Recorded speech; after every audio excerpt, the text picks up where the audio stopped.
Hello, everyone, and welcome back to X-Ranger. Before we begin, I thought it would be interesting if each of you could leave a comment indicating which part of the world you're joining us from.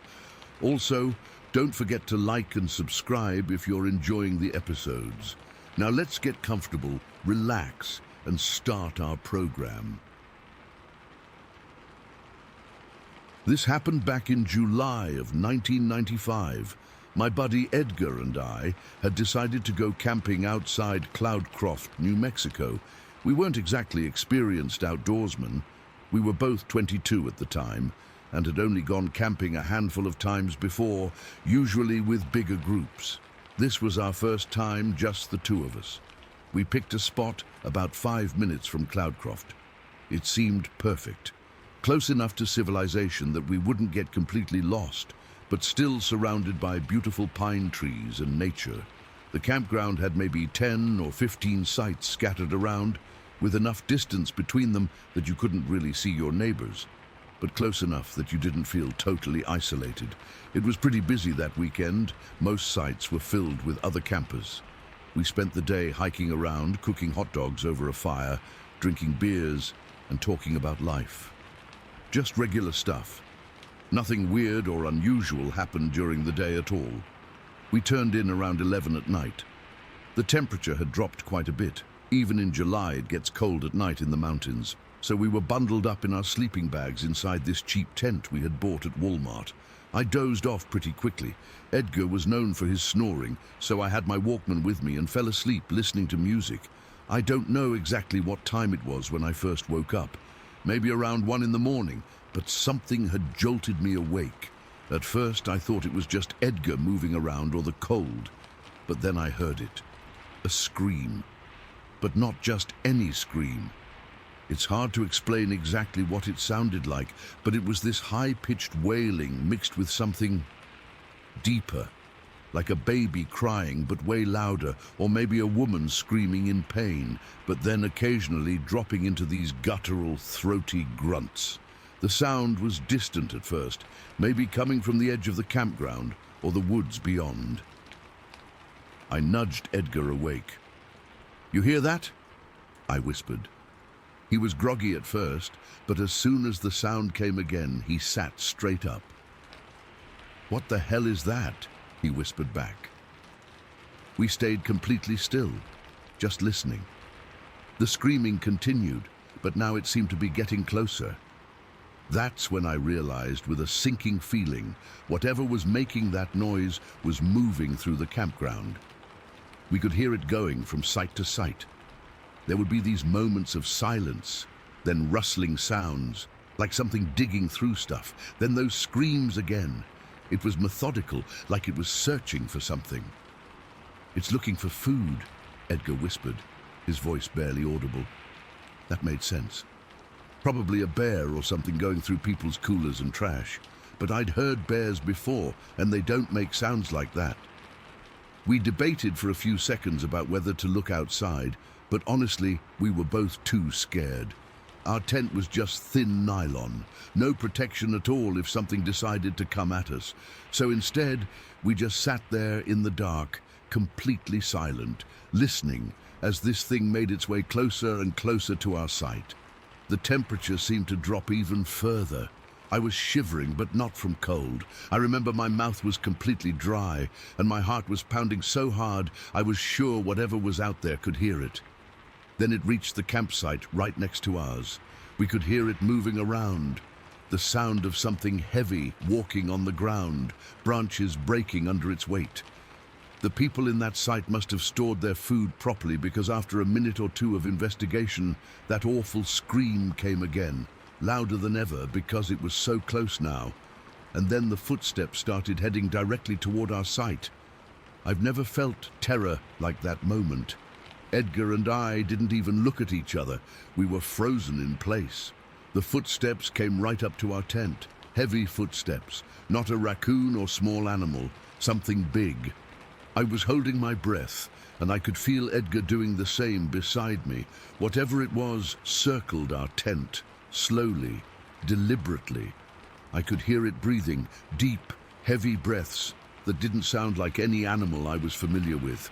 It wasn't panting like a dog or bear. It was more controlled, almost like a person, but deeper, more resonant. It paused right by the entrance to our tent, and for one terrible moment, I thought it was going to open the flap or just tear through the material. I had this vivid image in my head of a massive hand reaching in and grabbing one of us. My whole body was tensed, ready to, I don't know what, fight, run. I wouldn't have stood a chance either way. But then something strange happened. It made this low, almost curious sound, like a questioning grunt, and then started moving away. We heard it rustling through our campsite, checking our cooler, which thankfully we'd locked in the car, moving around our chairs and the remains of our fire.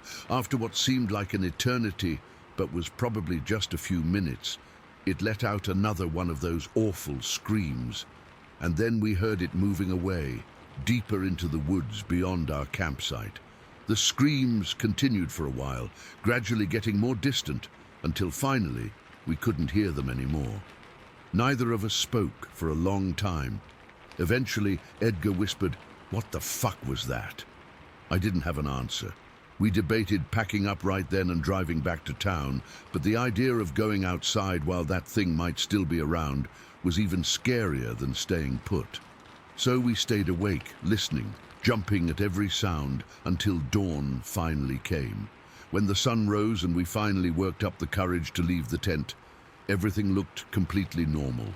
There was no sign that anything had been in our campsite, no footprints, no mess, nothing disturbed that we could see. If both of us hadn't heard it, I might have thought I'd dreamed the whole thing. We packed up quickly, not even bothering with breakfast. As we were loading the car, we saw the camp manager doing her morning rounds. We decided to ask her about what we'd heard. "Excuse me," I said, trying to sound casual. "Did you hear any strange noises last night, like screaming or something?" She looked at us with this expression that was half annoyed, half amused. "You boys aren't from around here, are you?" We shook our heads. "Probably just a mountain lion," she said dismissively. "They can sound like a woman screaming sometimes. Scares the tourists all the time." I wanted to explain that it wasn't just screaming. It was the footsteps, the breathing, the way it methodically moved from site to site. But I could tell from her face that she'd already written us off as city boys spooked by normal forest sounds. And maybe she was right. We were inexperienced. Maybe we had just worked ourselves up over nothing. So we thanked her and left, driving back to El Paso with the windows down and the radio up, talking about anything but what had happened last night. And that might have been the end of it. For years, I told myself it was just a mountain lion, like the camp manager said, or maybe a bear, and our frightened minds had filled in the details. Edgar and I didn't talk about it much. When we did, we'd laugh it off as that time we got scared by a cougar.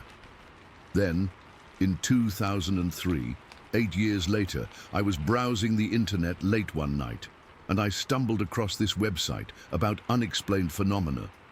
They had a section with audio recordings of what they claimed were Bigfoot vocalizations. I clicked on it out of curiosity, not expecting anything. The recording started playing, and I felt every hair on my body stand straight up. It was distant, muffled by the limitations of whatever recording equipment they'd used, but unmistakable, the same high-pitched wailing, the same guttural grunts. It wasn't identical to what we'd heard. The ones we heard were much closer, much clearer, but the similarity was uncanny. I must have replayed that clip 20 times, my hands shaking. I immediately called Edgar, not caring that it was past midnight. "You need to listen to something," I said when he answered, skipping any greeting. I held the phone up to my computer speakers and played the recording. There was silence on the other end when it finished. "That's it," he finally said, his voice hollow. "That's what we heard." We talked for hours that night, recalling every detail we could remember from that camping trip. Things I had forgotten came rushing back, like how there had been a strange smell right after it left our campsite, sort of musky and strong, or how the local dogs at the campground had been completely silent the entire time that thing was moving through. no barking, nothing. I've spent years since then researching Bigfoot sightings in New Mexico. There aren't many compared to places like the Pacific Northwest, but they exist. The Lincoln National Forest, which surrounds Cloudcroft, has had several reported sightings over the decades. I've thought about going back there with better equipment, cameras, audio recorders, the works. But honestly, I'm scared. Not just of encountering that thing again, but of confirming what I already suspect, that Edgar and I were just feet away from something that shouldn't exist. Sometimes I try to rationalize it. Maybe it was just a bear with some kind of vocal deformity. Maybe it was some kind of mass hysteria between Edgar and me. But then I remember the deliberate way it moved from site to site, how it seemed to consider entering our tent before deciding against it, how intelligent its movements seemed. And I know it wasn't just an animal following its instincts. It's been almost 30 years now, and I've never been camping since. Edgar hasn't either. Whatever was out there that night in Cloudcroft changed something fundamental in both of us. This certainty that there are things in the woods, in the wild places, that we don't understand, and maybe never will. I've never told this story to anyone else. Even my wife just thinks I don't like camping because I'm not outdoorsy. Maybe that's why I'm writing this now, to see if anyone else has had a similar experience in that area. Or maybe just to finally put into words the thing that's been lurking in the back of my mind for decades, like that creature lurked just outside our tent on that cold July night. I don't know what it was. I don't know if I want to know. But I do know that the official explanation that it was just a mountain lion doesn't account for what we experienced. And sometimes, late at night when I can't sleep, I can still hear that scream in my head, still feel the presence of something massive standing just feet away from me, separated only by a thin layer of nylon. Still wonder what would have happened if it had decided to come inside. Story 2. I've kept this story to myself for a long time now, over 20 years actually. For those that I've tried to tell, they either think I'm crazy or making it up for attention. I'm not. I was there. I'm writing this down because I'm getting older and I want there to be a record of what happened, even if it's just on some internet forum. Some of you will dismiss this as fiction, but I don't care anymore. This actually happened. I was a seasonal firefighter with the Bureau of Land Management in the summer of 1999. I was 26 years old, had been doing the job for 3 seasons, and thought I'd seen it all. Wildfires are terrifying. They create their own weather, move faster than you can run sometimes, and the sound. It's like a freight train combined with the constant crack and pop of trees and brush. But nothing in my training prepared me for what happened on August 6, 1999. It started as a pretty normal day. We got the call around 9 a.m. about multiple fires breaking out near Battle Mountain in Lander County, Nevada. This happens sometimes when there are dry lightning strikes across a region. Several small fires ignite simultaneously. By the time we arrived on scene around 10:30, what would later be named the Battle Mountain Complex Fire was already growing fast. The wind was pushing it across the dry brush, and we knew we were in for a long day. My crew was assigned to the north flank of the largest fire. There were about 8 of us working that section, using hand tools to create fire breaks, while a bulldozer worked about a quarter-mile away, doing the same thing on a larger scale. It was hot, probably in the mid-90s, and the smoke was thick in some areas.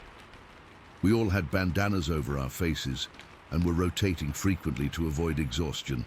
Around 1:15 in the afternoon, I was working with 2 others, Dave and Miguel, near a rocky outcropping. The fire was about 300 yards away, but moving in our direction.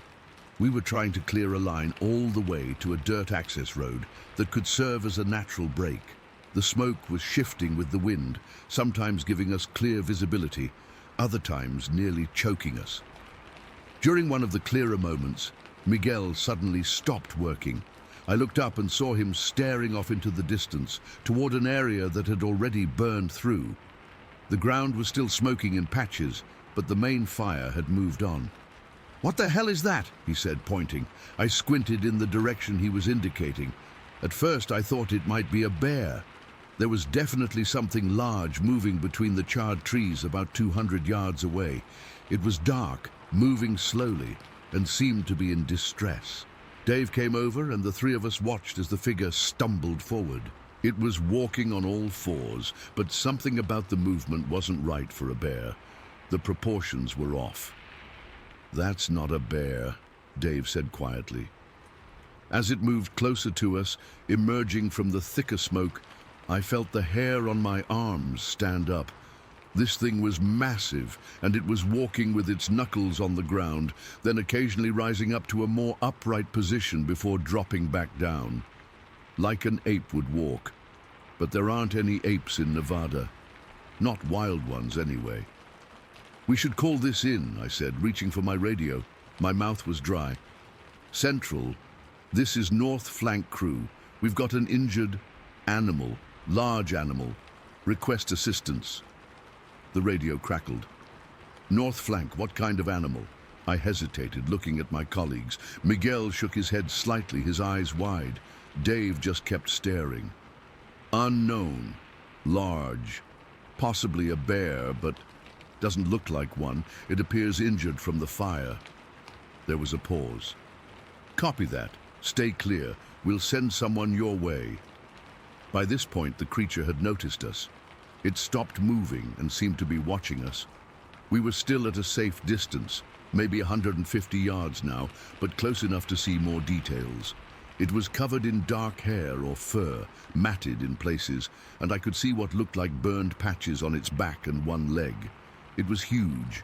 Later measurements would put it at around 7.5 feet tall when standing upright. "Should we approach it?" Miguel asked. "Are you crazy?" Dave responded. "We don't know what that thing is." "It's hurt," Miguel said. "Look at it."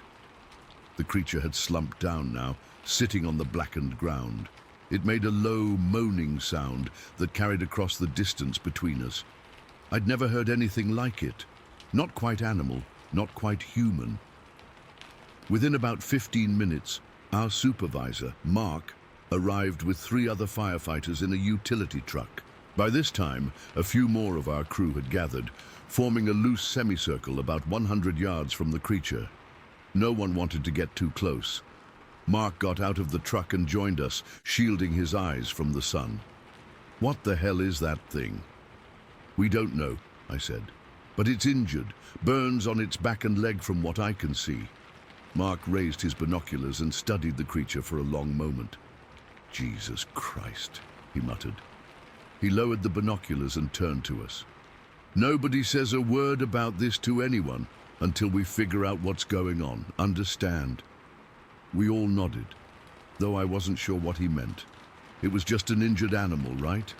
But deep down, I knew this was something else entirely.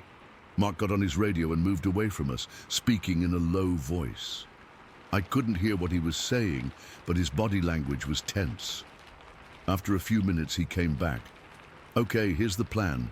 We're going to approach slowly and try to contain it. Fish and Wildlife is sending someone, and we've got medical coming too." "Medical?" I asked. "Don't you mean a vet?" Mark gave me a look I couldn't interpret. "They're sending both." We formed a wider perimeter, gradually moving closer to the creature. It watched us with what I can only describe as intelligent eyes. Dark, deep-set eyes in a face that was wrong. Not fully animal, not fully human. Its brow was pronounced, its nose flat, mouth wide, but there was something undeniably human-like about its expressions. As we closed in, the creature tried to stand. It rose to its full height for a moment, and several of the crew gasped or cursed. Standing upright, there was no mistaking what we were looking at. This was no bear. This was something out of legend. The creature swayed, clearly weak from its injuries, then dropped back to all fours. It made a series of grunting sounds, not aggressive, but more like it was in pain. Mark approached closer than the rest of us, holding his hands out in what looked like a calming gesture. "Easy now," he said softly. "We're not going to hurt you." The creature watched him, its head tilted slightly. It made no move to run or attack. By this point, we had effectively surrounded it, though we all kept a respectful distance. The creature seemed to understand it was trapped, but didn't appear panicked. It sat down again, occasionally making those low moaning sounds. About 30 minutes later, 2 trucks arrived. One was a BLM vehicle, and 3 men in official-looking clothes got out. The other was a medical truck, and a man and woman emerged, carrying equipment. The woman, who I would later learn was Dr. Sarah Redmond, approached Mark first. She was in her 40s, with short brown hair and an intense expression. "Where is it?" she asked, without preamble. Mark pointed, and Dr. Redmond nodded. She conferred briefly with her male colleague, who I heard introduced as Dr. Thompson, a veterinarian. One of the BLM officials approached our group. "I'm Agent Carson with Department of Interior," he said. "I need everyone to maintain the perimeter and keep this situation contained. No photos, no calls, no radio chatter about the nature of the animal. Understood?" We all nodded, though I was starting to feel uneasy about the official response. This was clearly being treated as something beyond just an injured wildlife encounter. A young woman stepped forward from among the firefighters. I hadn't noticed her before. She must have arrived with one of the later groups. She was Native American, maybe in her early 20s. "I want to help," she said to Dr. Redmond. "I'm an EMT trainee." Dr. Redmond looked like she was about to refuse, but the young woman added, "My grandmother told me stories about these beings. I might be able to keep it calm." After a moment's hesitation, Dr. Redmond nodded. "Stay behind me." The 3 of them, Dr. Redmond, Dr. Thompson, and the young woman, slowly approached the creature, carrying medical kits. The rest of us maintained the perimeter, watching in stunned silence. The creature watched them approach, making a low rumbling sound in its chest. But it didn't move to attack or flee. As they got within about 10 feet, it seemed to focus on the young woman. It made a different sound then, almost like a questioning tone. The young woman spoke softly to it in what I assumed was her native language. The creature's response was immediate. It visibly relaxed, though it kept its eyes on her. What happened next was one of the most surreal experiences of my life. For about 2 hours, we watched as they treated this being. They administered IVs for fluids and what I assumed were pain medications. Dr. Thompson cleaned and dressed the burn wounds while Dr. Redmond seemed to be monitoring vital signs. The creature was remarkably cooperative, only occasionally flinching when they touched particularly painful areas. From my position, I could see the creature more clearly now. Its face had human-like features, but with a pronounced brow ridge and a wide, flattened nose. Its body was covered in dark brown hair, though its chest had sparser coverage. Its hands, and they were definitely hands, not paws, had opposable thumbs and 5 fingers with bare palms. I couldn't help but notice how human-like they were, just larger and more powerful looking. At one point, Agent Carson pulled Mark aside, and they had an intense conversation. Mark looked disturbed by whatever was being said. Shortly after, Mark gathered a few of us who had been first on the scene. "Listen," he said in a low voice, "this situation is now classified. When we return to base, you'll be briefed further and asked to sign some paperwork. Until then, this is a standard injured wildlife incident as far as anyone else is concerned." "What is it?" Dave asked. "I mean, we all know what it looks like, but..." Mark shook his head. "I don't know officially, but unofficially, you've all heard the stories." We had. Everyone who works in remote wilderness areas has heard the stories of Bigfoot or Sasquatch, but those were just campfire tales, myths to scare new recruits, weren't they? Around 4 p.m., more officials arrived. There were now representatives from Fish and Wildlife, Department of Interior, and several more Bureau of Land Management agents. They brought a specialized transport vehicle, basically a large covered truck with what looked like medical equipment inside. The young Native American woman had stayed by the creature's side the entire time. It seemed most responsive to her, making what sounded like attempts at communication, series of grunts, grumbles, and moans that almost had a pattern to them.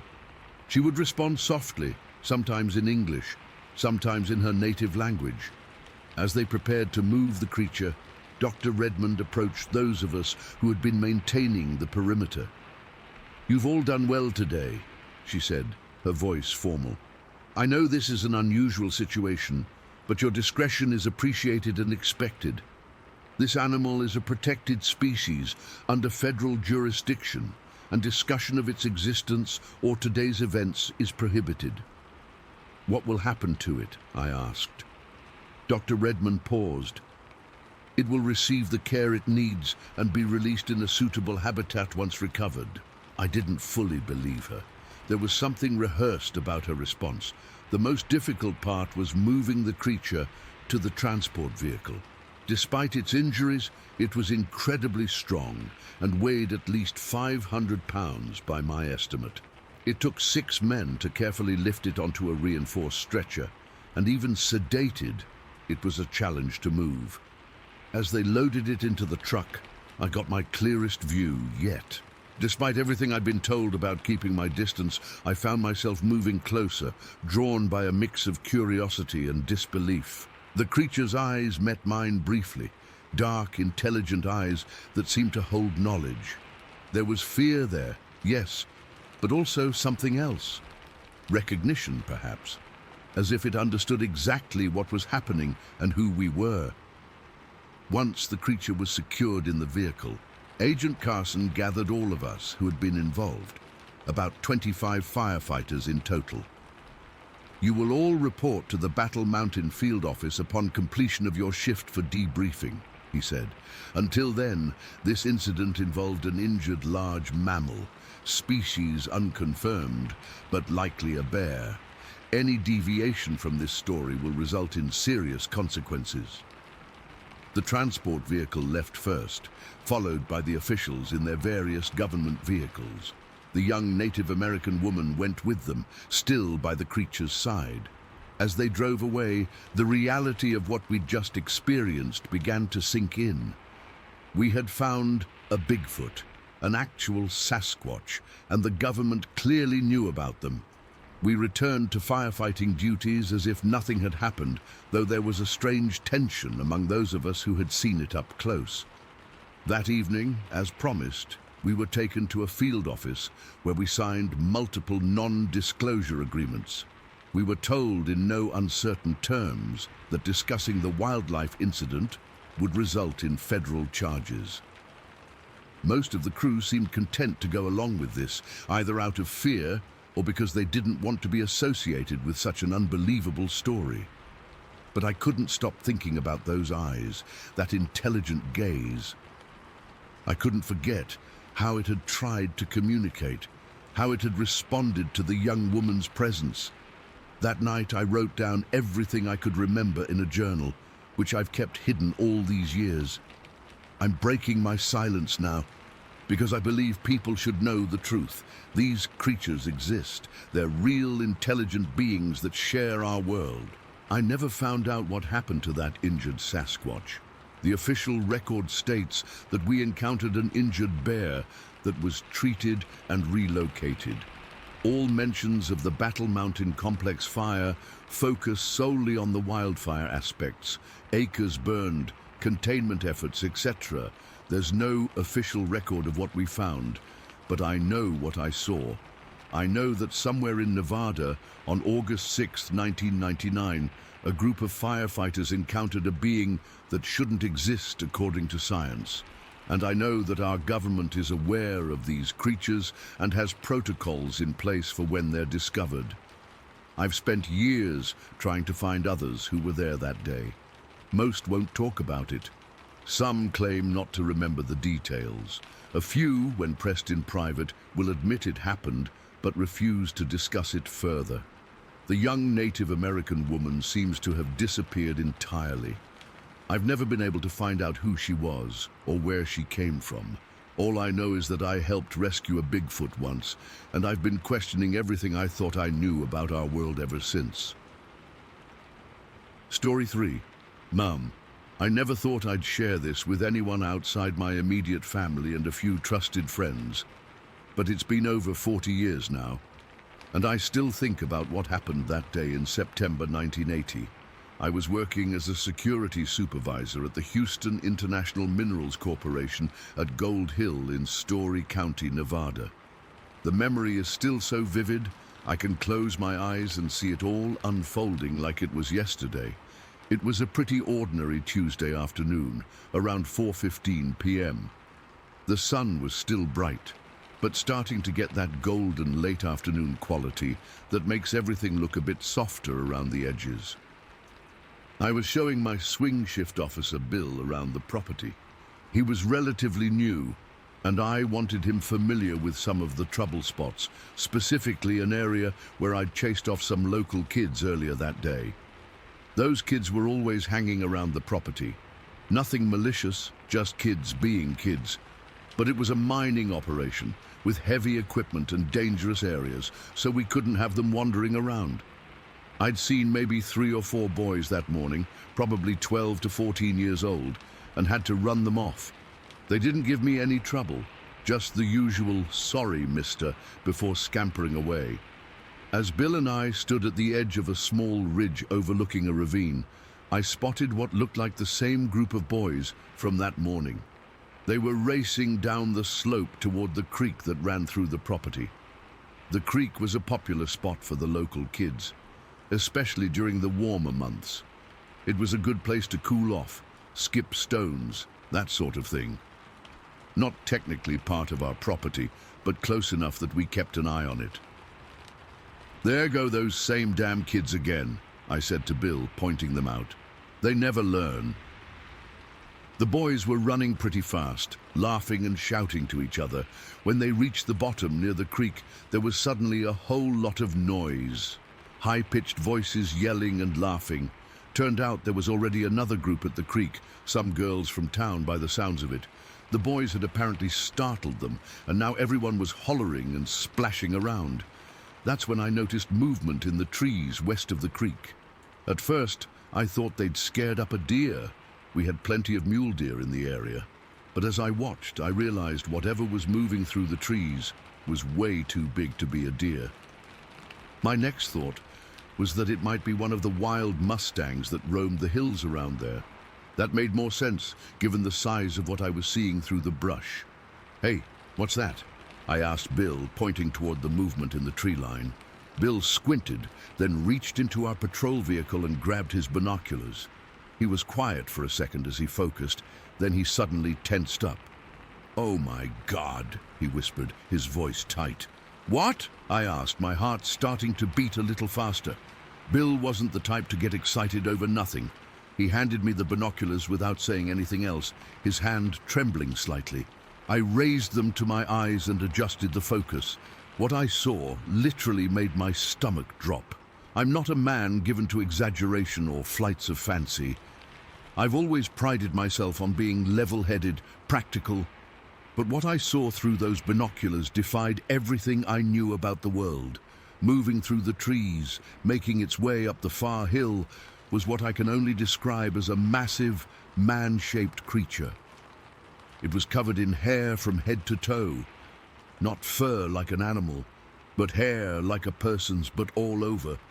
The coloring was a graying brown, similar to what you'd see on someone in their 50s with graying hair, and it was huge. I'd estimate at least 10 feet tall. "Are you seeing this?" Bill whispered beside me. I couldn't even answer him at first. As the creature cleared the trees near the top of the hill about 100 yards away from us, I got a better look. The breadth of its shoulders was incredible, at least 3 feet across, maybe more. It moved with purpose, but without rushing, taking long strides up the hillside. Its arms hung down at its sides, swinging slightly with each step. The proportions were human-like, but everything was wrong. Too big, too powerful looking. When it reached the crest of the hill, it suddenly stopped and turned. Even from that distance, I could feel it looking back down the ravine toward the creek where the kids were playing. The kids seemed completely unaware of its presence. They were still splashing and yelling, having fun. The creature just stood there for what felt like forever, but was probably only about a minute, like it was making sure it wasn't being followed. Then it simply disappeared over the other side of the hill. For several seconds, Bill and I just stood there in stunned silence. My mouth had gone completely dry. "Did you just?" I finally managed to ask. "Yeah," Bill nodded, his face pale. "I saw it." We jumped into our patrol vehicle and took off down the dirt road that circled around to where we'd last seen the creature. It was about a 2-mile drive on rough terrain, and we were both silent the whole way, processing what we'd just witnessed. By the time we reached the spot, there was no sign of the creature. We got out and searched the area, looking for tracks, broken branches, anything. The ground was hard and rocky in most places, not ideal for leaving footprints. But what we did find was a tree that stood at the exact spot where the creature had paused. It was a pine about 11 feet tall. I remember distinctly because when we looked at it, Bill pointed out that the creature had stood right next to it and was just about the same height. "Jesus Christ, James," Bill said, his voice still shaky. "What the hell was that thing?" I didn't have an answer for him. I still don't, not really. We stayed there for maybe another half hour, searching the surrounding area, but found nothing conclusive. The whole time, I kept thinking about the kids down by the creek. They'd been laughing and playing the entire time. There weren't any screams of terror or panic. They clearly hadn't seen what we'd seen. The creature had been moving away from them, not toward them. It seemed like it had been startled by the commotion and was trying to leave the area quietly. On the drive back to the security office, Bill and I tried to rationalize what we'd seen. Maybe it was a bear standing on its hind legs. But no bear walks upright for that long. And no bear in Nevada is 10 feet tall with a human-like gait. A man in a suit? The movement was too fluid, too natural. And who would be wandering around in the middle of nowhere in something like that? Besides, the proportions were all wrong for a person in a costume. When we got back to the office, we sat down and tried to decide what to do. Should we report it? To who? The local sheriff would think we were crazy or drunk on the job. Our supervisors at the mining company wouldn't be any better. In the end, we decided to just write it down in our daily report as unusual wildlife sighting and leave it at that. That night, I couldn't sleep. I kept seeing that figure standing at the top of the hill, turning to look back. The weird thing is, I didn't feel threatened by it. Shocked, yes. Confused, absolutely. But not scared, not in the way you'd expect. There was something almost deliberate about the way it moved, like it was trying not to be seen, trying to get away without causing a disturbance. The next day, I went back out there on my own. I'm not sure what I expected to find, but I needed to reassure myself that I hadn't imagined the whole thing. I walked the same path the creature had taken, from the creek up to the hill. Standing at the crest, looking back down at the creek, I tried to imagine what it must have been like from the creature's perspective. Had it been visiting the creek when the kids showed up? Was it just passing through? How long had it been in the area without anyone noticing? Over the next few weeks, I kept my eyes and ears open. I asked around town carefully if anyone had seen anything unusual in the hills. A few old-timers had stories about strange noises at night or large shadows moving through the trees, but nothing concrete. Nothing like what Bill and I had seen in broad daylight. Bill and I never really talked about it again, at least not in any depth. It was like we had this unspoken agreement that discussing it would somehow make it more real, more impossible to explain away. He transferred to another site a few months later. I sometimes wonder if what we saw that day had anything to do with his decision to leave. I stayed at that job for another 3 years before moving on. In all that time, I never saw anything like that creature again. but I would sometimes find myself scanning the tree lines, watching the hills, half expecting, half hoping to catch another glimpse. It's been over 40 years now, and I still don't know what to make of what I saw that September afternoon. I've read books, watched documentaries, even stumbled across online forums where people share similar experiences. Some call it Bigfoot or Sasquatch. Others have different names for it. I don't know what it was, but I know what I saw. The thing that sticks with me the most, even after all these years, is the way it looked back before disappearing over the hill. There was something so aware in that moment. It wasn't just an animal reacting on instinct. It was a conscious being making decisions, avoiding contact. It knew exactly what it was doing. Sometimes I think about those kids playing in the creek that day, completely oblivious to what was just 100 yards away from them. I wonder how many times in our lives we're that close to something extraordinary without ever knowing it. I've never shared this story publicly before. My wife knows, my kids know, though I think they believe it's just Dad's weird campfire story. And of course, Bill knew. But I've kept it mostly to myself all these years because, well, who would believe it? A 10-foot-tall, hairy, humanoid creature wandering the Nevada hills in broad daylight. I wouldn't believe it either if I hadn't seen it with my own eyes. But it happened on a completely ordinary Tuesday afternoon in September 1980. I saw something impossible, and I've never been able to forget it or fully explain it. Sometimes I wish I could go back to that moment, maybe follow the creature over the hill, see where it went. Other times, I think maybe it's better not knowing. Some mysteries aren't meant to be solved. All I know for certain is what I saw that day was real. And somewhere out there, in the hills of Story County or beyond, that creature, or others like it, might still be walking just out of sight, just beyond our understanding.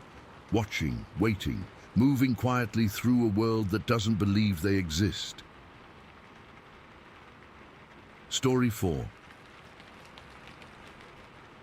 I've been hesitating to share this for almost 40 years now, but with all the posts I've been reading here lately, I feel like maybe it's time. What happened to me and my best friend Linda back in September of 1984 has fundamentally changed the way I see the world, though I've only told a handful of people about it. We grew up in Douglas County, Nevada, in the Carson Valley, right below Lake Tahoe. If you know the area, it's this beautiful valley that sits at the base of the Sierra Nevada mountains. The eastern slope of the Sierras is steep there, rising straight up from the valley floor. I'd grown up hiking those mountains since I was a little girl, so by the time I was 24, I knew every trail like the back of my hand. That day started like any other hiking day. It was mid-September, perfect weather, not too hot, not too cold. The aspens were just starting to turn golden around the edges.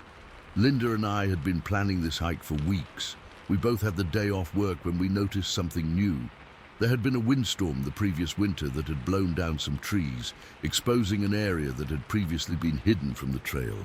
While the kids were playing by the creek, Linda and I went to investigate. What we found was this natural shelter created by a large boulder and several pine trees with low branches. The ground inside this shelter was flat, and the pine needles had been trampled down in a circular pattern, like something had been sleeping there. There were no human artifacts, no trash, no fire pit, nothing to suggest campers. It was just this natural den that seemed to have been used by something large. We never told our children what we saw that day in 1984. They're adults now, and they'd probably think we were making it up or had been confused by a bear. But Linda and I know what we saw. Our experience fundamentally changed how we view the natural world. There are things out there that science hasn't catalogued, things that have managed to stay hidden despite all our technology and exploration. Sometimes I think about why it showed itself to us. Was it an accident? Was it curious about the music I'd been playing? I've come to believe that we were meant to see it, that for whatever reason it allowed us to witness something few people ever get to see. Linda thinks I'm being too mystical about the whole thing. But even she admits there was something special about that moment of eye contact.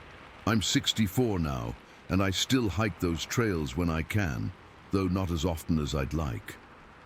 Linda moved to Arizona a few years back after her husband passed. Every time I go up that mountain, I bring my old recorder and play a few tunes, just in case it remembers me.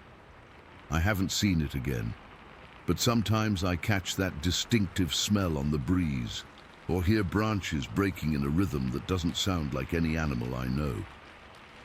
People often ask me if I believe in Bigfoot, and I just smile and say I keep an open mind. Because really, what's the point in arguing? Linda and I know what we saw. We were stone cold sober, experienced hikers familiar with the local wildlife, and what we encountered was none of those things. The forest feels different to me now. Not scary, just alive in a way I never understood before. There are secrets in those trees, and I consider myself incredibly lucky to have been granted a glimpse of one of them. Whatever that creature was, Sasquatch, Bigfoot, some unknown primate, it has as much right to those mountains as we do, maybe more, so that's my story. Believe it or don't, that's up to you. But if you're ever hiking in the eastern Sierras above Lake Tahoe and catch a whiff of that peculiar musky odor, or feel like something intelligent is watching you from the trees, maybe look up. You might just get lucky like we did. Story 5. I never thought I'd be one of those guys sharing a crazy story like this. But here I am. It's been almost 30 years, and I still break out in a cold sweat when I think about what happened to me back in '94.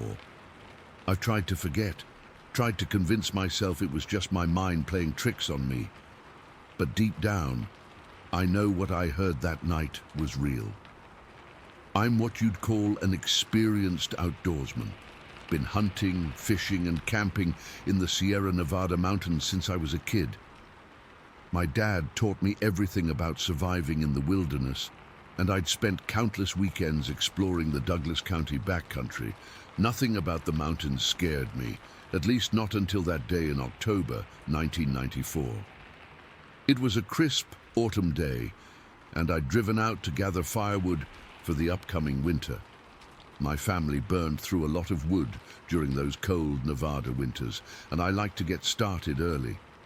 I'd taken my old Ford pickup about 18 miles off Highway 395, deep into the forest, where there was plenty of deadfall. I know those mountains like the back of my hand, so going that far out never bothered me. I'd spent the whole day cutting and loading wood. My truck was nearly full, and I was feeling pretty good about the haul. It must have been around 4 in the afternoon when I decided to take one last trip down an old logging road.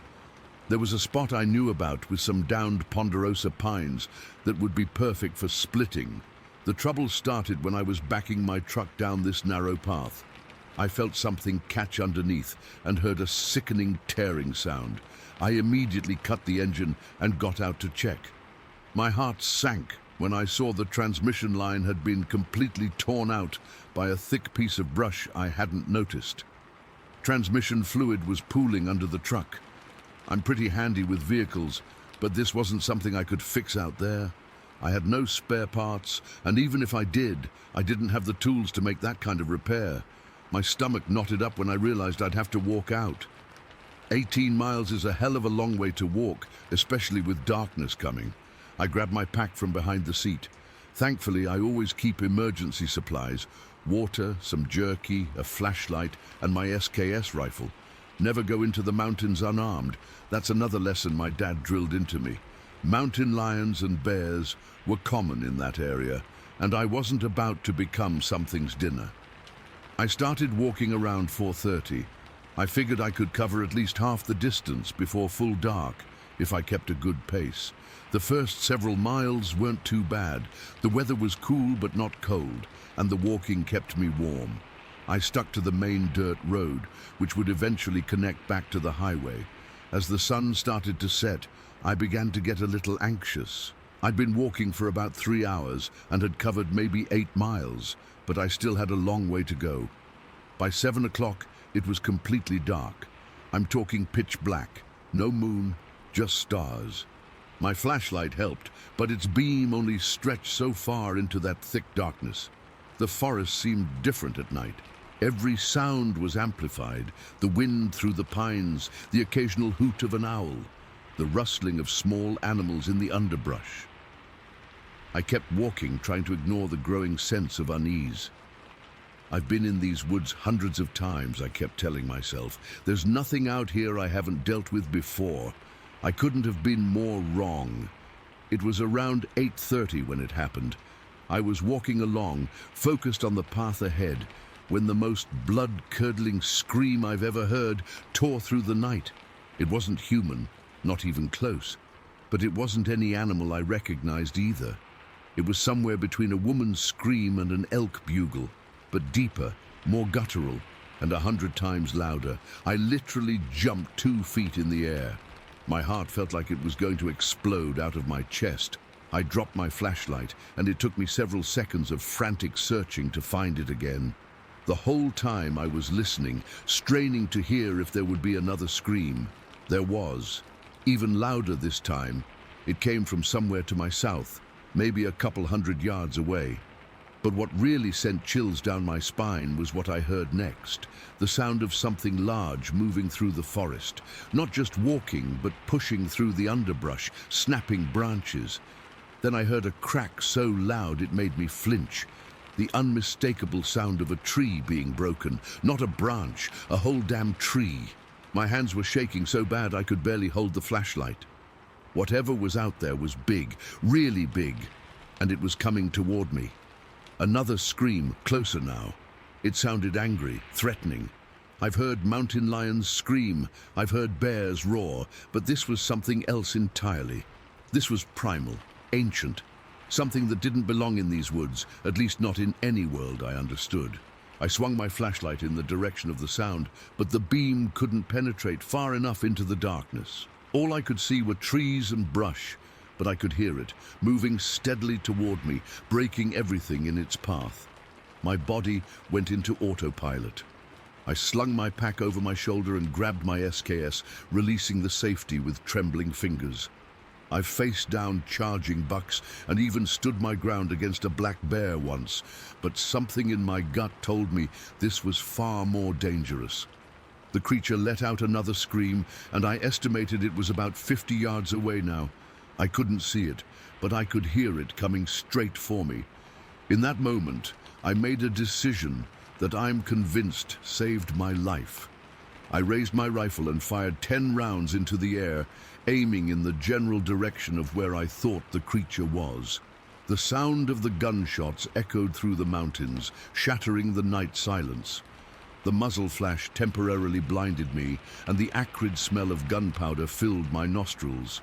For a few seconds after I stopped firing, there was absolute silence.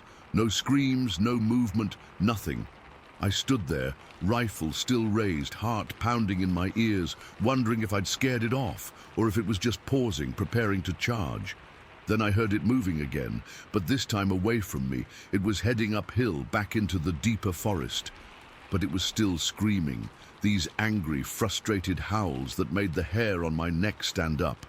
And it was still breaking things as it went, like it was throwing a tantrum. I stood frozen in place for what felt like forever, listening as the sounds grew more distant. Finally, the creature crested a hill to the south, and the sounds faded away. But I swear I could still feel its presence, like it was watching me from a distance, waiting.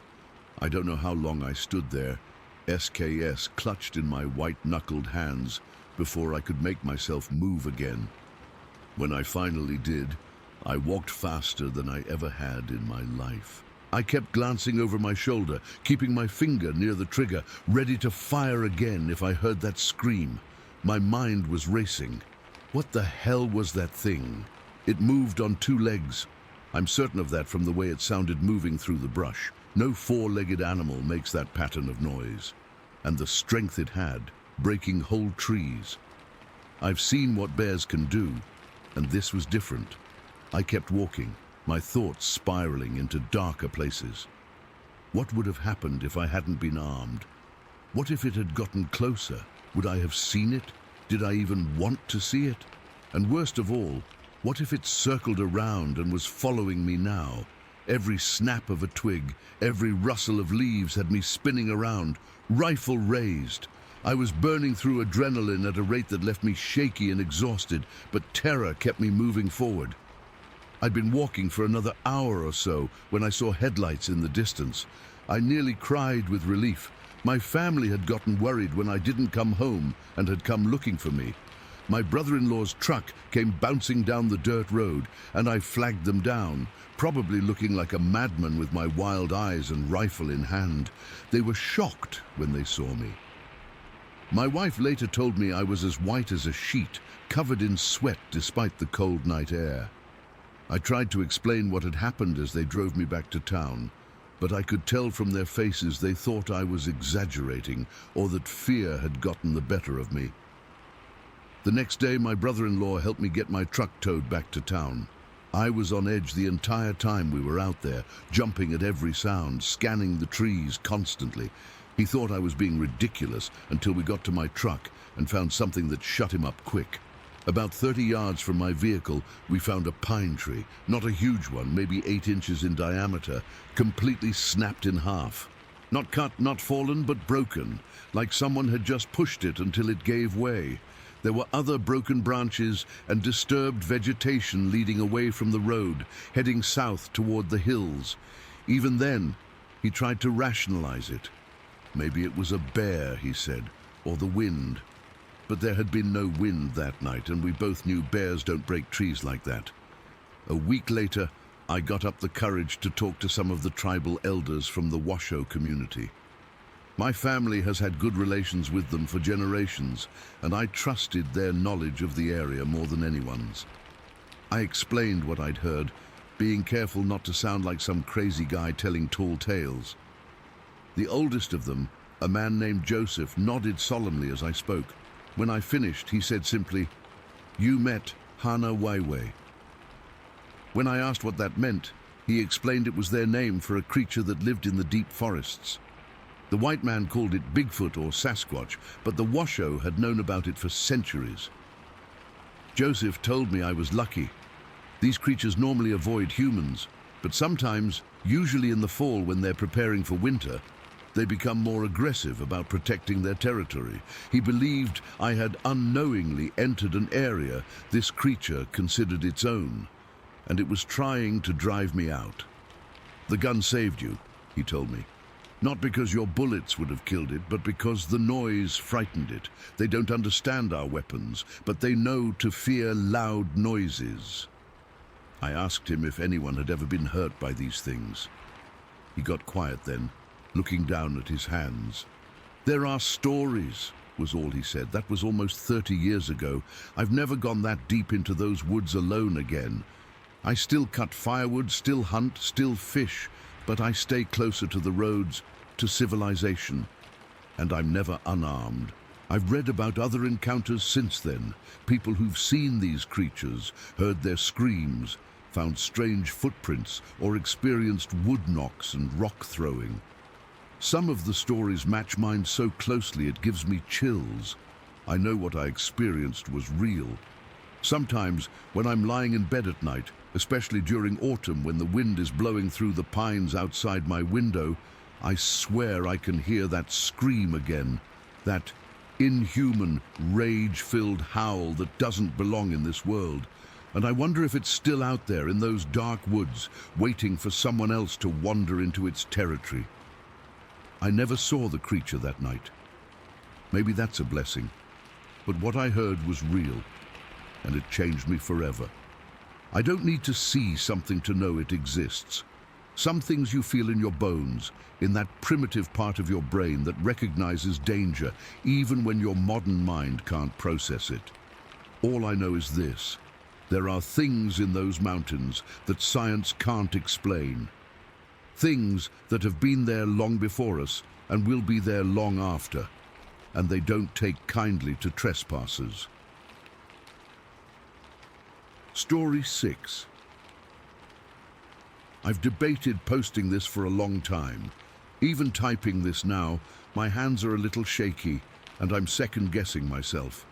But I need to get this off my chest, and maybe someone here has had a similar experience.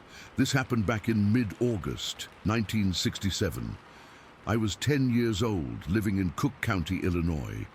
It was one of those perfect summer days, not too hot, clear blue sky, just the kind of day when your mom tells you to go outside and play until dinner. We didn't have video games or cell phones back then. A bike was freedom. That particular day, I decided to ride my Schwinn Stingray along the river. It was this beaten-down dirt path that followed the river for a couple miles. My parents had rules about how far I could go, but like most kids, I pushed those boundaries whenever I could. The path wasn't anything official, just a game trail that locals use for fishing or walking dogs. I'd been riding for maybe 45 minutes when I started getting tired. The August sun was beating down, and I was sweaty and thirsty. I hadn't brought any water because, well, I was 10 and didn't think that far ahead. There was this fallen oak log near the riverbank that made a perfect spot to take a break. It was partially hidden by tall cattails and ragweed, which created a little pocket of shade. I propped my bike against the log and sat down, just watching the water flow by. The river wasn't especially wide at that point, maybe 30 feet across, and it was moving slow enough that you could see small fish darting around in the shallows. I remember thinking how peaceful it was, just the sound of the water, birds chirping, and the occasional splash of something jumping in the river. That's when I noticed movement across the water. At first, I thought it was a fisherman. The opposite bank had these dense woods that cast deep shadows even in the daytime. But as I watched, I realized whatever was moving around wasn't standing upright like a person would. It was hunched over, splashing in the water near the bank. I squinted, trying to make out what it was. A bear, maybe? We didn't have many bears in Illinois, but my young mind went there first. But this thing, it moved differently. It was methodical, like it was searching for something in the shallow water. I realized it was looking for food, probably crayfish or freshwater clams that were common in that river. As my eyes adjusted to the shadows, I started to make out more details, and that's when the first chill ran through me. This thing was covered in hair, thick, dark hair that covered its entire body. It looked like an ape, but not like any ape I'd seen in books or at the zoo. It was bigger, more, I don't know, primitive looking, like a cross between an ape and those drawings of cavemen in my history textbook. I was completely frozen. Part of me wanted to jump on my bike and pedal away as fast as I could, but another part was just fascinated. I'd never seen anything like this before. It was like discovering a dinosaur or something that wasn't supposed to exist anymore. The creature continued searching in the water, completely unaware I was watching from across the river. I was hidden pretty well by the cattails and tall grass, just my head poking up enough to see. I must have been watching for 5 minutes or more when my throat got dry. Without thinking, I cleared my throat and then coughed. It wasn't loud, but in the quiet of the riverbank it might as well have been a gunshot. The creature immediately stopped what it was doing and looked up. It didn't look directly at me. It just seemed suddenly alert, agitated. Its head moved back and forth, scanning the opposite bank where I was hiding. I ducked down behind the log, my heart pounding so hard I could hear it in my ears. I waited what felt like forever, maybe 30 seconds, before slowly raising my head to peek over the log again. The creature was gone. The spot where it had been splashing around was empty. I felt a weird mix of relief and disappointment. Relief because, well, it was pretty scary looking, but disappointment because I wanted to see more. I was 10, and in my mind, I'd just discovered something incredible. I decided to wait a bit longer, thinking maybe it would come back. The log was comfortable enough, and I wasn't in any hurry to get home. So I sat there, just staring at the spot where I'd seen the creature, hoping for another glimpse. That's when the first rock hit the water about 10 feet from me. It wasn't a pebble or a small stone. This thing was massive, like the size of a throw pillow, and it hit the water with a huge splash. Before I could even process what was happening, another rock landed even closer, then a third. Someone or something was throwing rocks at me from across the river. Panic set in. I scrambled off the log and grabbed my bike. Instead of immediately fleeing, though, my curiosity got the better of me. I wanted to see what was throwing those rocks.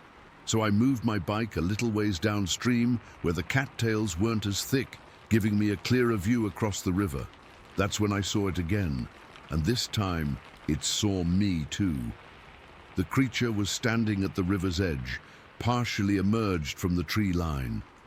Now that it was in a less shadowy area, I could see it clearly. It was tall, taller than my dad, who was 6 foot, and incredibly muscular.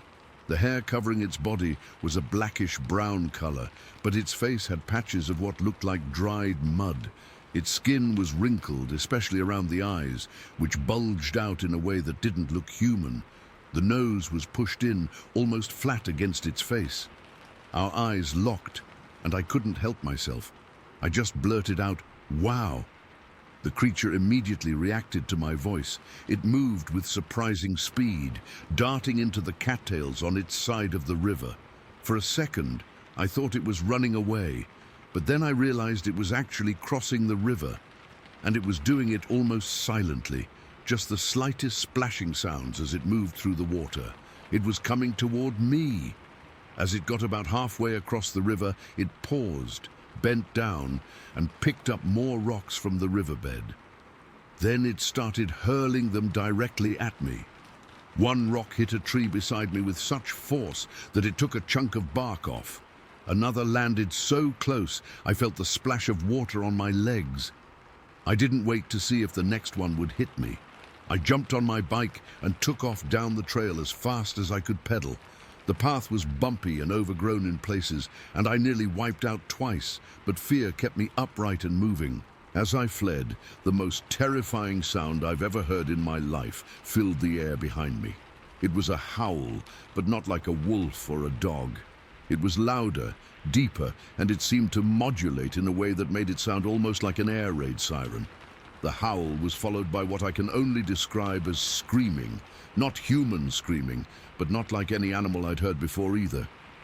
I didn't look back, but I could sense movement in the woods on the other side of the river. Shadows moving parallel to me, keeping pace. There was more than one of them. I pedaled harder than I ever had before. My legs burned, my lungs felt like they were going to explode, but I kept going. The path eventually led to a small parking lot that fishermen used, and there were a couple of people there loading up their gear. I've never been so happy to see strangers in my life. I slowed down as I reached the lot, trying to act normal despite being completely terrified. I didn't want to tell these adults what I'd seen. Even at 10, I knew they'd think I was making it up. So I just rode through the parking lot and followed the road home, constantly checking behind me the whole way. When I got home, I was a mess, sweaty, dirty, and obviously scared. My mom asked what happened, and I made up some story about falling off my bike. I couldn't bring myself to tell her the truth. Not then. For weeks afterward, I had nightmares about those bulging eyes and that horrible howling sound. I couldn't even look at the path to the river without feeling sick to my stomach. I never went back there alone. It wasn't until I was 19 that I finally told my parents what I'd seen that day. They didn't believe me, of course. My dad laughed and said I must have seen a bear, or maybe some guy in hunting gear. My mom was gentler, but suggested it was probably just an overactive imagination. This was 1976, and Bigfoot wasn't the cultural phenomenon it would later become. The Patterson-Gimlin film had been around for about 9 years by then, but most people still thought it was a hoax. The thing is, what I saw wasn't exactly like the Bigfoot in that famous film or the ones you see in documentaries now. It was more primitive looking, rougher, angrier. I didn't return to that spot until July 2014, nearly 50 years later. I'm not sure what made me go back. Maybe I needed to see it again through adult eyes, to convince myself it was just a childhood imagination gone wild. My wife came with me, mostly humoring what she called my Bigfoot obsession. We visited the spot twice that month. The fallen log was long gone, of course, and the path was more established now, an actual trail with markers and everything, but the river looked the same, and I could pinpoint almost exactly where I had been sitting that day. We didn't see any creatures during those visits. Part of me was relieved, and part of me was disappointed, but we did find something strange on our second visit. About a quarter-mile into the woods on the opposite bank, we discovered what looked like a structure made of logs and branches. It wasn't natural. The logs were deliberately positioned, creating what looked like a crude shelter. I took photos of it, though they didn't turn out great. My wife suggested it was probably made by local kids playing in the woods, and maybe she's right, but it gave me chills all the same. When I had my encounter back in 1967, hardly anyone was talking about Bigfoot or Sasquatch. There were old Native American legends, sure, and occasional newspaper stories about wild men in the woods, but it wasn't something regular people believed in. Now, decades later, there are TV shows and research groups dedicated to finding these creatures. I've watched them all, read every book I could find. None of them quite capture what I saw that day. They talk about these creatures being shy and reclusive, but what I encountered was aggressive and territorial. They weren't gentle giants curious about a human child. They were angry that I had invaded their space. I've spent most of my life trying to make sense of what happened that day. Was it really a Sasquatch or Bigfoot? Was it something else entirely? All I know for certain is that it was real, it was frightening, and it changed how I view the world. These creatures do exist. They are curious but not gentle giants. They're wild animals with intelligence and strength that far exceeds what we're comfortable acknowledging, and they're smart enough to stay hidden from a world that would destroy them if given the chance. Sometimes, when I'm out hiking with my grandkids, I catch myself scanning the tree line, listening for unusual sounds. I never tell them why. Some things are better left in the shadows, even if they're real. But I know what I saw that day by the river, and sometimes, on quiet nights, I still hear that howl in my dreams. Story 7. I've been sitting on this for way too long. I'm honestly not sure why I'm even writing this now, except that I finally talked to my sister about it last month, and it feels like something I need to get out of my system. Some memories shouldn't stay buried, I guess, even when your own mind tries to protect you from them. This happened back in May of 1983. I was 10 years old, and we were living in this really weird place in Lawrence County, Illinois. My dad had found us this converted military barracks at what used to be George Field. It was dirt cheap because nobody wanted to live there. Now I understand why. The place was incredibly isolated, just miles and miles of corn and wheat fields stretching out in every direction. Our nearest neighbors were probably a good mile away. The barracks themselves were these long rectangular buildings that had been chopped up into individual housing units. Ours still had that military feel. Thin walls, basic fixtures, and windows that were placed high up on the walls. It was always hot in summer since we didn't have air conditioning, so we kept those windows open pretty much all the time. Living in the country was mostly boring for a kid like me, but there was something unsettling about those fields. During the day it was fine. My sisters and I would go exploring, following the tractor paths between the crops, playing hide and seek in the corn when it got tall enough. But at night, it was different. The first weird thing I noticed was the screaming. I started hearing it maybe a week after we moved in. It was this awful high-pitched noise that sounded exactly like a woman being murdered. The first time I heard it, I ran to my parents' room in tears, convinced someone was dying out in the fields. My dad, half asleep, told me it was just panthers. Panthers make those kinds of sounds, he said. Nothing to worry about, Judy. Go back to bed. But I'd never seen any panthers around there. Not once. and the screaming didn't sound like any animal I'd ever heard. It sounded human, but wrong somehow. Too loud, too long. And it always happened at night, usually around 3 or 4 in the morning. I'd lie awake, covers pulled over my head, just listening to it echo across the fields. Sometimes it seemed closer, sometimes farther away, but it was always out there. I'd asked some of the older folks who lived in the area about it once, while my dad was getting supplies at the general store. This old man with leathery skin and suspenders leaned down and said, "That ain't no panther, little lady.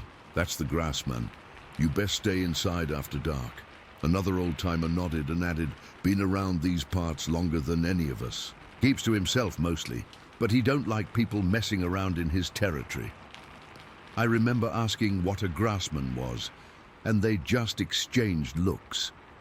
"Like a Bigfoot," one finally said. "But he's ours, our grassman." The way they talked about it, so matter-of-fact, confused me more than scared me. I was a kid who loved The Wizard of Oz, so I was imagining something like the Scarecrow, just some weird guy made of straw who wandered around in the fields. I told my older sister about it when we got home, and she just laughed and said the old folks were trying to scare me. "There's no such thing as Bigfoot, dummy," she said, flicking my ear the way she always did when she was being a jerk. "They just don't want us playing in their fields." But then came that night in May. I'll never forget it as long as I live. It was a Friday, and my parents had gone out to some dinner thing with my dad's co-workers. My older sister Becky, who was 16, was supposed to be watching me, and my middle sister Anne, who was 13. Becky was always playing pranks on us. She was at that age where being mean to your younger siblings was her favorite hobby. Anne had gone to a friend's house and was supposed to be home by 9. It was around 8:30, already getting dark outside. Becky and I were watching TV in the living room when she suddenly stiffened and said, "Did you hear that?" I immediately thought she was trying to scare me. "Hear what?" I asked, rolling my eyes. "There's something outside," she said, her voice suddenly dropping to a whisper. "By the side of the house, listen." I didn't believe her at first. This was classic Becky, always trying to freak me out. But something in her face made me pause. She looked concerned, not playful or mischievous like she usually did when she was pranking me. "You're just trying to scare me," I said, but I was already straining to hear. "I'm serious, Judy, listen." So I did. And then I heard it, a rustling sound like something heavy moving through the tall grass that grew along the side of our house. Something big.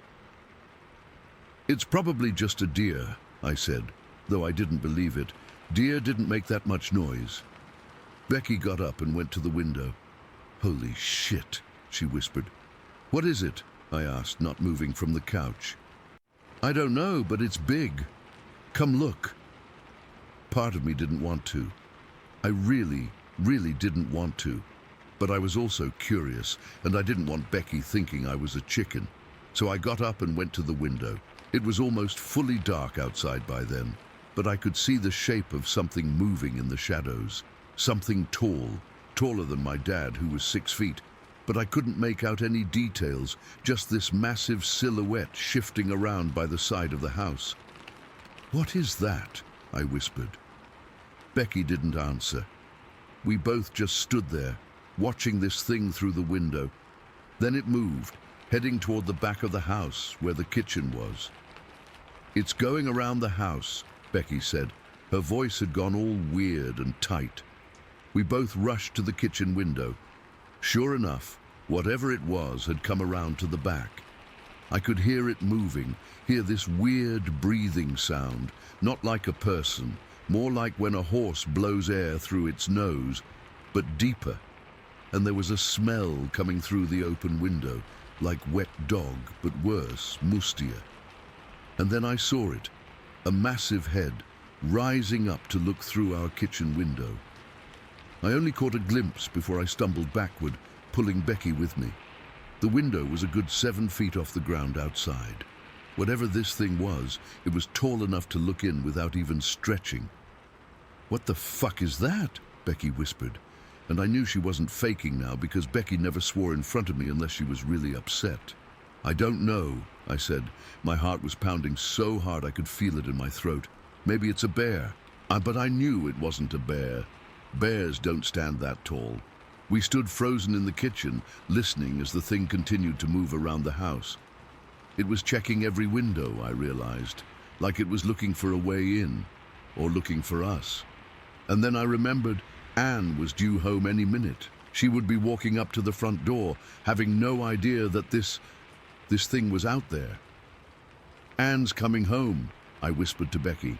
"She's walking home from Melissa's." Becky's face went pale. "Shit," she said. "What do we do?" We could hear it moving to the front of the house now. If Anne came up the front path, she'd walk right into it. I don't know where I found the courage. Maybe it wasn't courage at all. Maybe it was just panic for my sister. But I suddenly found myself moving toward the front door. "What are you doing?" Becky hissed. "We have to warn her," I said. I reached for the porch light switch beside the door. "I'm going to turn on the light and yell for her." "Are you crazy? That thing is right out there." But I wasn't listening. All I could think about was Anne walking into whatever was outside our house. So I did probably the stupidest, bravest thing I've ever done in my life. I flipped on the porch light, yanked open the front door and screamed, "Anne, run!" And there it was, standing not 3 feet away from me on our front porch. The light hit it full on, and I found myself staring directly into its eyes. I'll never forget those eyes as long as I live. They were amber-colored, almost golden, with an intelligence behind them that was unmistakably person-like. Not human exactly, but aware, conscious. The face around those eyes was covered in honey-blonde hair, thick and matted in some places. It had a broad, flat nose and a mouth that was slightly open, showing teeth that looked too white against all that hair. It was massive, probably 7 or 8 feet tall, with shoulders twice as wide as my dad's. The smell hit me like a wall, that musky animal odor, but mixed with something else I couldn't place. For what felt like forever, but was probably only a second or two, we just stared at each other. It looked as surprised to see me as I was to see it. Its expression, and it definitely had expressions, was something like, "Oh no," like it had been caught doing something it shouldn't. And then I heard Anne's voice from the darkness beyond our yard calling, "Judy, is that you?"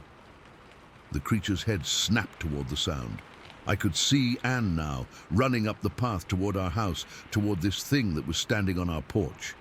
"Run!" I screamed again. "Anne, run!" But Anne, being Anne, did the opposite. When she saw the creature, she actually ran toward it, yelling something I couldn't make out. The creature turned, a surprisingly fluid movement for something so big, and then it was just gone.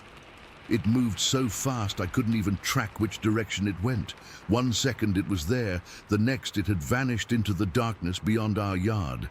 Anne reached the porch, breathless. "What was that?" she asked, her eyes wide. "Was that a bear?"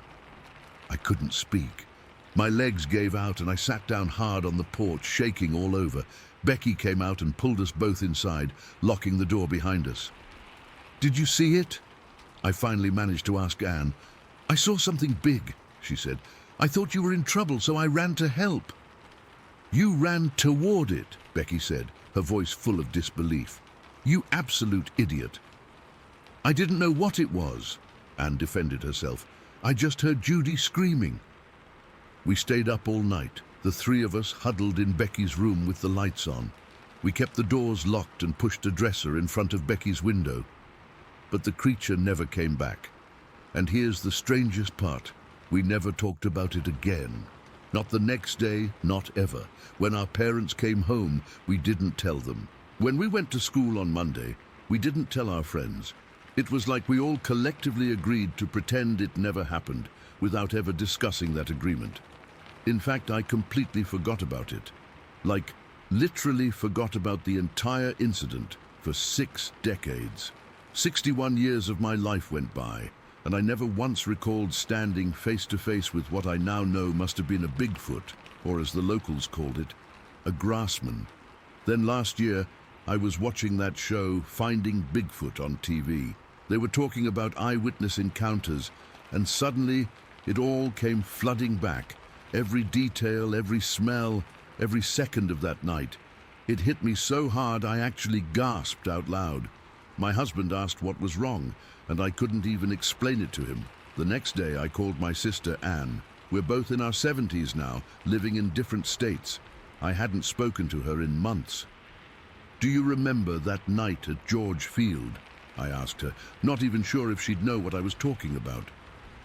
"The night something was outside our house." There was a long pause on the line. Then Anne said, "The night you were screaming on the porch and I chased that thing away." "You remember?" I said, feeling a weird mixture of relief and shock. "Of course I remember," she said. "You were hysterical, scared to death. I've never seen you like that before or since." "Why did we never talk about it?" I asked. Another pause. "I don't know," she admitted. I guess we were just too scared." And that's the thing that bothers me the most now. Not just that we saw something that shouldn't exist, but that our minds blocked it out so completely. What kind of fear does that to a person? What did we really see that night that was so terrifying our brains decided we were better off forgetting it entirely? I still hear those screams sometimes in my dreams, that high-pitched woman-like wailing across the fields. I wonder if it was calling for something, if it was lonely out there. And sometimes, when I'm falling asleep, I see those amber eyes looking into mine, intelligent, surprised, almost apologetic, like it didn't mean to scare us, like it was just curious about the humans living in its territory. I'm 71 years old now. I've lived a full life, raised kids, traveled the world. But nothing has ever affected me the way that brief encounter did, even though I forgot it for most of my life. I think it shaped me somehow, made me more cautious, more aware of the darkness and what might be watching from just beyond the light. Story 8. I've never told many people about what happened to me that spring night in 1945.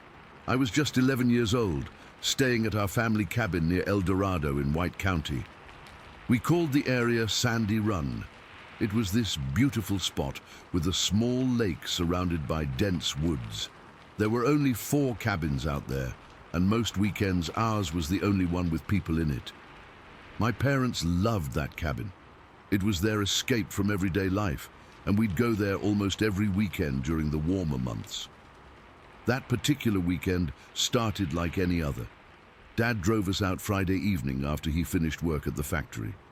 Mum packed sandwiches for the trip, and I remember being excited because school had been boring that week, and I was looking forward to maybe swimming if the weather got warm enough. The cabin was simple, just 2 bedrooms, a bathroom, a kitchen, and what we called the front room, which had these 3 big windows looking out toward the lake and an enclosed porch you had to walk through to get to the front door. I always slept in the smaller bedroom when we went there, but that night, for some reason I can't even remember now, I decided I wanted to sleep on the fold-out couch in the front room. Maybe it was because I'd brought a new book and wanted to read later than my parents would allow. Or maybe I just wanted to feel grown up sleeping out there alone. Mom made up the couch with fresh sheets and my favorite quilt, the one with little blue flowers that my grandmother had made. It must have been around 11 o'clock when I finally fell asleep. My parents had gone to bed about an hour earlier, after Dad checked that all the doors were locked.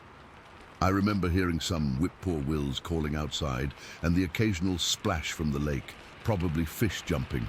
Those normal nighttime sounds usually helped me fall asleep at the cabin. I don't know exactly what time it was when I woke up. The cabin was dark, except for the bit of moonlight coming through those front windows. At first, I wasn't sure what had woken me. Maybe a dream I couldn't remember, or just the unfamiliar bed. Then I heard it. The distinct sound of the screen door on the porch creaking open.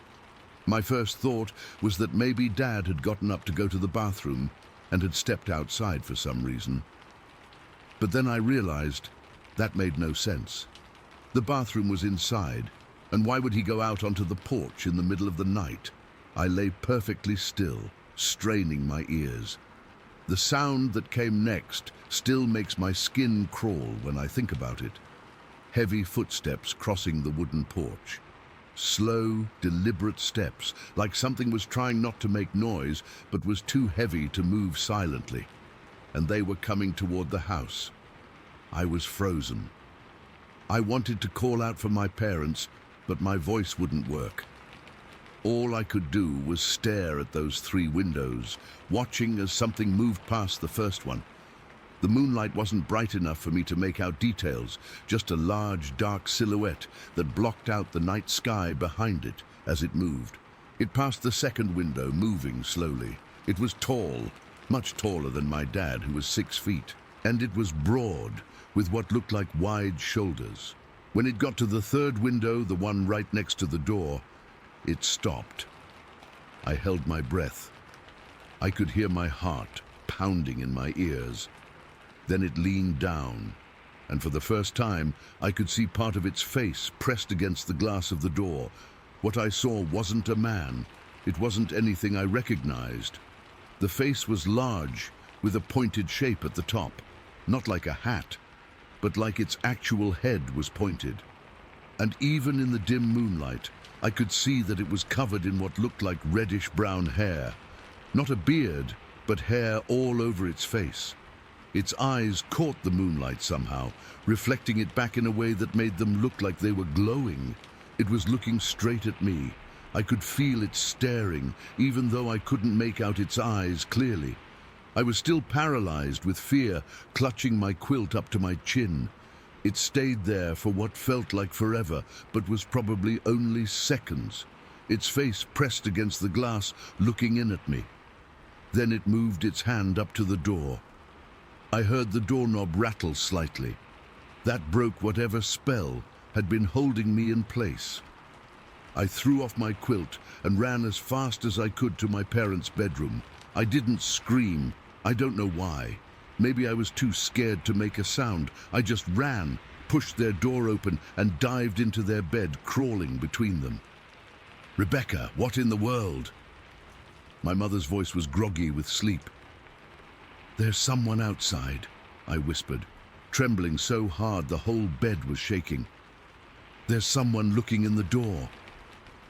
Dad sat up immediately. He was a World War I veteran and never took chances. He reached for the baseball bat he always kept leaning against the wall next to the bed when we were at the cabin. "Stay here with your mother," he said, his voice stern but calm. He switched on the bedside lamp and walked out of the room. I burrowed against my mother, who held me tight, stroking my hair. "It's probably just an animal, sweetheart," she whispered. "Maybe a deer got curious about the cabin." But I knew it wasn't a deer. I knew what deer looked like, and this wasn't that. This was something standing on 2 legs, something with hands that could try to open a door, something with a face that was almost human, but wrong, in ways I couldn't fully describe. A few minutes later, Dad came back. "There's nothing out there now," he said, but I could tell from his face that he had seen something that disturbed him. The screen door was open, though. I closed it and locked it. "I told you to make sure everything was locked before we went to bed," Mom said, an edge to her voice. "I did," Dad replied, and the way he said it made me shiver again. They let me sleep with them for the rest of the night. I don't think any of us really slept much. Every small sound from outside made me tense up. At one point, I heard something moving around the cabin, circling it. Heavy footsteps on the pine needles and twigs. Dad heard it too. I could tell from the way his body stiffened. But he didn't get up again, just pulled me and Mom closer to him. When morning finally came, Dad went outside to look around. He was gone for almost an hour. When he came back, his face was pale. "What did you find?" Mom asked, her voice barely above a whisper. "Tracks," he said. "Big ones, like nothing I've ever seen before." He didn't let me go outside to see them. He insisted we pack up immediately and head home, even though we'd planned to stay until Sunday evening. As we were loading the car, I noticed him staring at the woods behind the cabin, his hand shading his eyes. "What are you looking at, Dad?" I asked. He shook his head. "Nothing, Becky. Get in the car." But I saw it too, just for a second. Something moving between the trees, something tall and reddish-brown, watching us leave.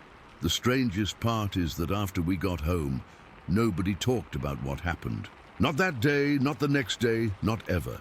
It was like we all silently agreed to pretend it never occurred.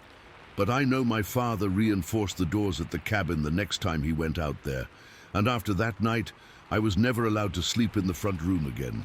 I didn't speak about it to anyone for decades. I'm not sure why. Partly fear, partly the feeling that nobody would believe me. I was right about that. The few times I've tried to tell the story over the years, people look at me like I'm either lying or was just a scared kid who saw shadows and imagined the rest. But I know what I saw, and I wasn't the only one in my family to see something strange at that cabin. Years later, when I was in my 30s, my mother told me that one afternoon she'd been alone at the cabin, doing some mending by the back window that looked out toward the cliffside of the property. She happened to glance up and saw what she described as a large ape-like creature coming down the cliff face. The way she described it, how it moved with an agility that was impossible for a human, but with a body that was undeniably human-like, sent chills down my spine. She said it was covered in reddish-brown hair, just like what I'd seen. My mother passed away a few years ago, but I'm still here, in my 80s now, and I know what I saw that night. I've read about Bigfoot and Sasquatch sightings over the years, and so many details match what I experienced. The height, the reddish hair, the pointed head, the way it moved. Some people call me crazy when I tell them I believe in these creatures. But they weren't there that night in 1945. They didn't see what was looking in at me through that door. The cabin is gone now. My parents sold it in the 60s after Dad got too sick to make the drive anymore. Sometimes I wonder if the new owners ever experienced anything like we did. I wonder if that creature or its descendants still roam those woods around Sandy Run. I've never gone back. I couldn't bring myself to. Even now, all these years later, I still sleep with my bedroom door locked, and I never, ever sleep in a room with windows that aren't covered by blinds or curtains, because I know what can be looking in from the darkness, and once you've seen something like that, you can never unsee it. The most disturbing part isn't the memory of what I saw, though that's bad enough. It's the feeling that stayed with me all these years. The certainty that it knew exactly what it was doing. It wasn't just some animal stumbling upon our cabin. It deliberately opened that screen door. It deliberately looked in at me. It tried the handle. And I believe with absolute certainty that if that inner door hadn't been locked, it would have come inside. What would have happened then? That's the question that still keeps me awake some nights, even after all these decades. That's the question I'll never know the answer to, and maybe that's for the best. Story 9. I've spent over 40 years trying to make sense of what happened that day in the summer of '78. For the longest time, I didn't tell a soul outside of my camping buddy, Rick. Who would believe me? Hell, I barely believed it myself. But after finding this community and reading others' accounts, I feel like maybe putting this down in writing will help me process it. Maybe someone here has experienced something similar. It was late June, 1978. Me and Rick had planned this camping trip for months. We both worked at the same accounting firm in Sacramento, pushing papers, crunching numbers, the whole 9 yards. The daily grind was getting to us, and we desperately needed to get away from the fluorescent lights and ringing phones. Rick suggested camping at Lassen National Forest, since his uncle had a cabin about 20 miles away, so we'd have a backup if the weather turned bad. We packed up my old station wagon on a Friday afternoon. It was a '73 Ford Country Squire, not exactly built for rough terrain, but it had plenty of space for our gear. We arrived at the forest around 4 in the afternoon. The ranger at the entrance gate seemed distracted when we checked in, barely looking at our permits before waving us through. I remember thinking he was oddly nervous, constantly looking over his shoulder at the tree line behind his station. We drove about 7 miles into the forest, following a narrow dirt road until we found a decent clearing. What caught my eye about this spot was how it sat at this weird transition point. On one side, there was this young stand of pines, skinny little things, recently planted in neat rows. On the other side loomed this ancient old-growth forest with massive trees so tall and dense you couldn't see more than 15 feet in before everything just turned to blackness. The contrast was striking, like standing between two different worlds.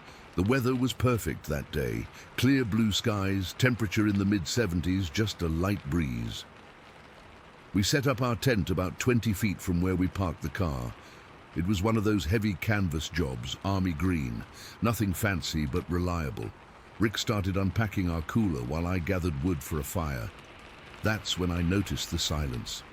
I've been camping plenty of times, but this was different. No birds chirping, no squirrels rustling in the underbrush, just dead quiet. I mentioned it to Rick, but he shrugged it off, saying animals probably just cleared out when they heard us arrive. As the afternoon rolled on, Rick set up his small hibachi grill near the clearing's edge. He was always proud of that thing, carried it everywhere. "Martin, my man, tonight we feast like kings," he announced, unwrapping some steaks he'd marinated the night before. I laughed and cracked open a beer, leaning back in my folding chair to enjoy the fading daylight. The sun was getting lower, casting long shadows across our campsite. That's when I saw it. I was mid-sip when something at the edge of the old-growth forest caught my eye. At first, I thought it was just shadows playing tricks, the way sunlight filters through trees at dusk. But then I realized the shadow was moving independently, standing just inside the tree line where the darkest part of the forest began. "Rick," I said quietly, not taking my eyes off the spot, "look over there and tell me what you see." But Rick had his back turned, fussing with the charcoal. "Just a sec," he muttered, concentrating on getting the fire going. I slowly set my beer down, not wanting to make any sudden movements. There was definitely something there watching us. The figure was short, maybe 5 feet tall, but stocky and dense-looking. It had this weird silhouette, arms hanging unusually low, almost to its knees, and a broad, muscular build that seemed too powerful for its height. Its whole body was covered in what looked like dark, matted hair or fur. What struck me most was how it blended with its surroundings. If it hadn't moved slightly, I never would have spotted it. It wasn't hiding behind trees. It was standing right there at the forest's edge, partially in shadow, but in plain sight, like it knew exactly how to position itself to remain nearly invisible. For maybe 10 seconds, we just stared at each other. I couldn't make out any facial features clearly. The light was too dim and the distance too great. But I had this overwhelming sense of being studied, assessed, like when you feel someone's eyes on you in a crowded room before you actually spot them. Then, without making a sound, without rustling a single branch or leaf, it took one step backward and simply vanished. It didn't turn and run. It didn't duck behind a tree. It just stepped back into the darkness and disappeared, as if the forest had swallowed it whole. "Did you see that?" I asked, my voice sounding strange even to my own ears. Rick finally turned around. "See what?" I pointed to the spot, but there was nothing there now, just trees and shadows. I tried describing what I'd seen, but the more I talked, the more ridiculous it sounded. A short, hairy figure with weird proportions. Rick looked at me like I was pulling his leg. Maybe it was a bear standing on its hind legs, he suggested, turning back to the grill. It wasn't a bear, I insisted. Bears don't just disappear like that. But I couldn't find the right words to explain what made the figure so unnatural, so wrong. After a few more attempts, I gave up. Rick clearly thought I was seeing things, and honestly, I was starting to question myself too. We ate dinner in relative silence. The steaks were good, but I couldn't focus on the food. My eyes kept drifting to that spot at the forest's edge, searching for any movement. Rick tried making small talk, bringing up work and asking about my plans for the 4th of July, but I gave him short, distracted answers. As darkness fell completely, we built up the campfire. Rick suggested ghost stories, but neither of us was really in the mood. Instead, we just sat there, watching the flames dance, listening to the wood crackle and pop. The forest around us remained unnervingly quiet. No owls hooting, no nocturnal creatures stirring. Just the occasional distant rustle that made me jolt upright, only to realize it was just the wind. Around 11, we decided to turn in. Neither of us said it out loud, but I think we both felt uneasy sleeping in the tent. After some hesitation, we agreed to recline the front seats of the station wagon and sleep there instead. Rick made a joke about being city boys, afraid of the dark, but I could tell he was relieved too. We locked the doors, arranged our sleeping bags as best we could across the seats, and settled in for the night. I dozed off eventually, though my sleep was fitful, filled with vague dreams of being watched from the darkness. Then, at what my watch later told me was 1:57 in the morning, it happened. Wham! Something hit the side of the station wagon with such force that the entire vehicle rocked violently to one side. Rick and I both shot upright, fully awake in an instant. "What the hell was that?" Rick gasped. Wham! Another impact, this time on the driver's side. The car rocked again, the suspension creaking under the stress. Whatever was hitting us, it was strong enough to shift a 4,000-pound car. The windows had fogged up from the inside from our breathing, so we couldn't see out clearly. I reached to wipe the condensation from my window, but Rick grabbed my arm. "Don't!" he whispered urgently. "Don't let it see you!" My heart was pounding so hard I could hear the blood rushing in my ears. We sat frozen, barely breathing, straining to hear any movement outside. For maybe 30 seconds there was nothing. Then we heard it, a slow, heavy breathing just outside the passenger door, right next to my head. It wasn't the panting of a dog or the snuffling of a bear. It was deeper, more controlled, deliberate. Something scraped along the side of the car. Not claws or nails, but more like fingers or knuckles dragging across the metal. The sound moved from the passenger door all the way to the back of the station wagon, then around to the driver's side where Rick sat. Rick was shaking, his eyes wide in the dim moonlight filtering through the fogged windows. I was too terrified to speak, afraid that even the slightest sound would provoke whatever was out there. Then came the smell. Even through the closed windows, a powerful, musky odor seeped into the car.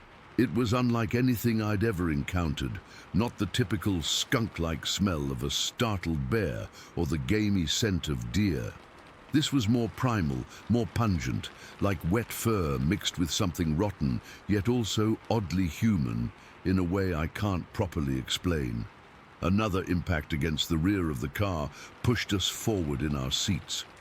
This wasn't random, it felt methodical, like the thing was testing us, testing the car, seeing if it could get in, or maybe trying to drive us out. What happened next still makes my skin crawl when I think about it. A sound came from directly above us. The roof of the car creaked under sudden weight. Something was on top of the station wagon, its weight causing the metal to bow slightly. We heard what sounded like sniffing, like it was trying to catch our scent through the roof. Rick and I stayed absolutely still, hardly daring to breathe. I remember thinking about the car keys in my pocket, wondering if I could start the engine and drive away before this thing, whatever it was, could react. But I was paralyzed with fear, unable to even reach for the ignition. After what felt like hours, but was probably only minutes, the weight shifted off the roof. We heard heavy footsteps, bipedal footsteps, circling the car again. Then, inexplicably, they stopped. The silence that followed was almost worse than the sounds of attack. Had it left? Was it waiting for us to let our guard down? We sat there rigid, straining our ears for any hint of its presence. Dawn broke around 5:30. Neither of us had slept a wink after that initial disturbance. As the first light filtered through the trees, I finally worked up the courage to wipe the condensation from my window and look outside. The campsite looked untouched. Our tent stood exactly as we'd left it. The remains of our campfire sat cold and grey. There were no obvious signs that anything had been there, no footprints I could see from the car, no claw marks on the vehicle's exterior. Maybe it was a bear, Rick said weakly, though we both knew bears don't test cars methodically or climb onto their roofs without leaving a trace. We got out cautiously, scanning the surroundings. That's when we noticed something odd. The ground around the car showed no animal tracks, but there were these strange depressions in the soil, not distinct footprints, but areas where the pine needles and dirt had been compressed by something heavy. They formed a rough circle around our vehicle. More disturbing was what we found at the edge of the old-growth forest, right where I'd seen the figure standing the previous evening. Several of the young pines had been broken, not uprooted or chewed on like a bear might do, but snapped clean through about 4 feet up from the ground. The breaks were fresh, the exposed wood still oozing sap. Whatever had done this was strong, very strong. We packed up in record time, barely speaking as we stuffed our gear into the back of the station wagon. I noticed Rick examining the car's exterior, running his hands over dents that hadn't been there before. Subtle impressions in the metal that roughly matched the shape of large, splayed fingers. As we drove away, I caught a glimpse of something in my rear-view mirror. Just for a split second, at the edge of that dark, old-growth forest, I thought I saw the same stocky, hair-covered figure watching us leave. But when I blinked and looked again, there was nothing there. The drive back to Sacramento was tense. We tried to rationalize what had happened. Maybe it was a bear, maybe some local kids playing a prank, maybe the isolation and darkness had made us imagine things. But we both knew better. "Let's not tell anyone about this," Rick suggested as we neared the city. "They'll think we're crazy." I agreed, and for over 40 years I kept my word. Rick and I drifted apart after that summer. We both transferred to different departments at work, and eventually he moved to Oregon. We never spoke about that night again, not even to each other. Some experiences are so outside the realm of normal understanding that discussing them only makes them seem less real, not more. But I know what I saw. I know what we experienced. That thing in Lassen National Forest wasn't a bear, wasn't a mountain lion, wasn't anything I'd ever encountered before or since. It moved with purpose and intelligence. It tested our defenses. It studied us. And sometimes, even now, on quiet nights when I'm half asleep, I imagine I hear that slow, heavy breathing just outside my window. And I wonder if it's still out there, watching and waiting from the edge of the darkness. Samasy, Story 10. I've been debating whether to share this for years, 26 years to be exact. What happened that day in June of 1997 has stayed with me, replaying in my mind during quiet nights when I'm trying to sleep. I'm not a person who believes in monsters or chases after legends. I'm just a regular guy from Redding who enjoys fishing and spending time outdoors. But what I saw that day at Whiskeytown Lake changed everything I thought I knew about our forests. It was the second weekend in June, one of those perfect Northern California days when the sky is so blue it hurts your eyes. My buddy Mark and I decided to take my boat out to Whiskeytown for some bass fishing. I brought my golden retriever, Ginger, who loved being on the water almost as much as I did. She was about 4 years old then, well-trained and usually pretty calm. We got to the lake around 7 in the morning. The water was like glass, with just a light breeze coming down from the mountains. Mark brought coffee in a thermos, and we were planning to spend the whole day out there, maybe head back around sunset if the fishing was good. We packed sandwiches, drinks, some chips, the usual stuff. I remember thinking it was going to be a perfect day. For the first couple hours, we drifted along the south side of the lake, catching a few decent-sized bass. Nothing spectacular, but enough to keep us interested. Ginger was lying at the front of the boat, occasionally sticking her nose over the edge to look at the water, completely relaxed. Everything was normal. Around 10:30, we decided to head toward this secluded cove on the northwest section of the lake. It's a spot not many people go to because it's surrounded by really steep terrain, almost like small cliffs in some places, with lots of thick brush and loose rock. But it's great for fishing because the water gets deep quickly and the bass tend to hang out there in the shadows. Plus it's peaceful. You rarely see another boat there. As we drifted into the cove, I noticed Ginger's ears perk up. At first, I didn't think much of it. Probably a bird or something rustling in the brush along the shoreline, but then she started acting weird. She got up and began pacing around the small deck area of my 16-foot aluminum boat, which she never did. She's always been good about staying still when we're out fishing. "What's up with Ginger?" Mark asked, lowering his fishing rod. "Don't know," I said. "Maybe she spotted a deer or something." But then Ginger let out this low growl, which was completely out of character for her. She's always been friendly, even with strangers. I can count on one hand the number of times I'd heard her growl before this.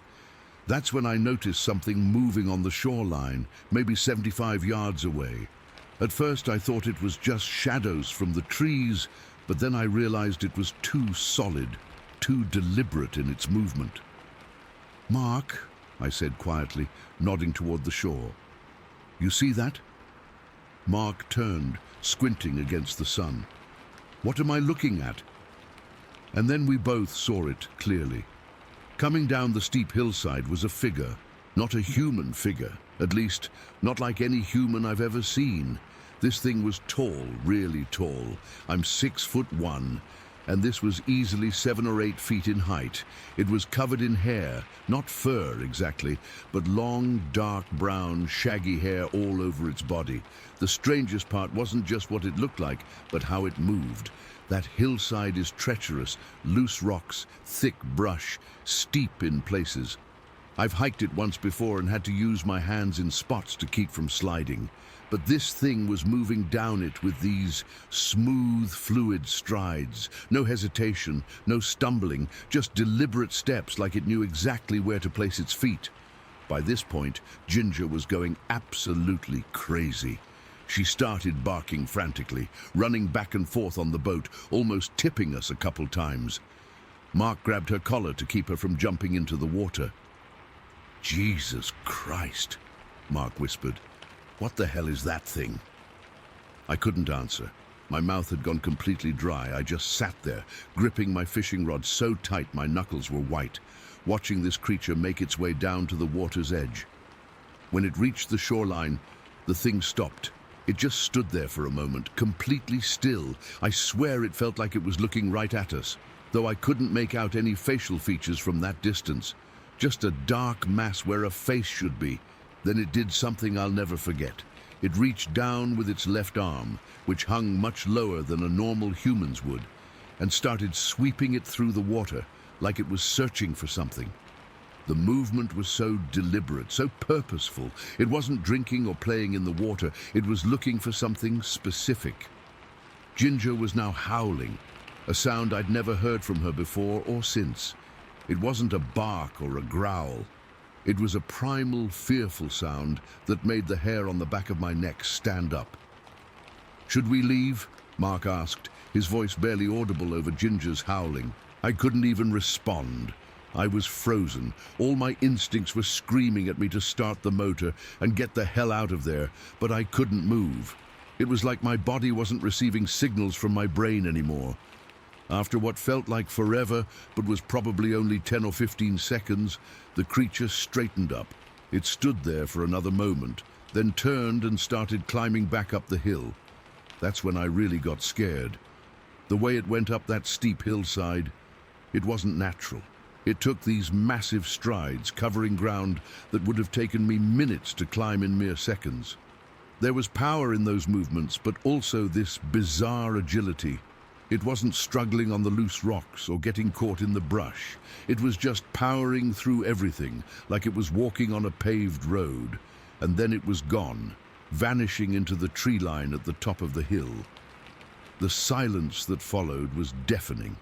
Even Ginger had stopped howling, though she was still trembling all over, pressing herself against my legs like she was trying to hide. Did we just... Mark started, then stopped. Was that a... I don't know. I cut him off. I didn't want to say it out loud. Saying it would make it real, and I wasn't ready for that. We sat there in the boat for a long time, just staring at the spot where the creature had been. Part of me wanted to go to shore and look for footprints or some other evidence, but a much bigger part was terrified of getting any closer. Finally, I started the motor. "Let's go," I said. Mark didn't argue. We didn't talk much on the way back across the lake. What was there to say? We'd both seen something that shouldn't exist, something that turned everything we thought we knew about the world upside down. Ginger stayed pressed against me the whole ride, still trembling occasionally. When we got back to the dock, Mark finally spoke. "We should report this, right? Fish and wildlife or someone?" I thought about it for a moment. "And tell them what? That we saw Bigfoot.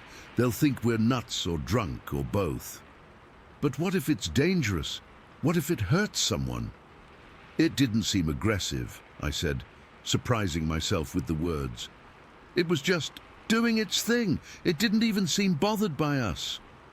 Mark nodded slowly. "Yeah, I guess. But still, what the hell, man?" We agreed not to tell anyone right away. We needed time to process it ourselves, but I couldn't stop thinking about it.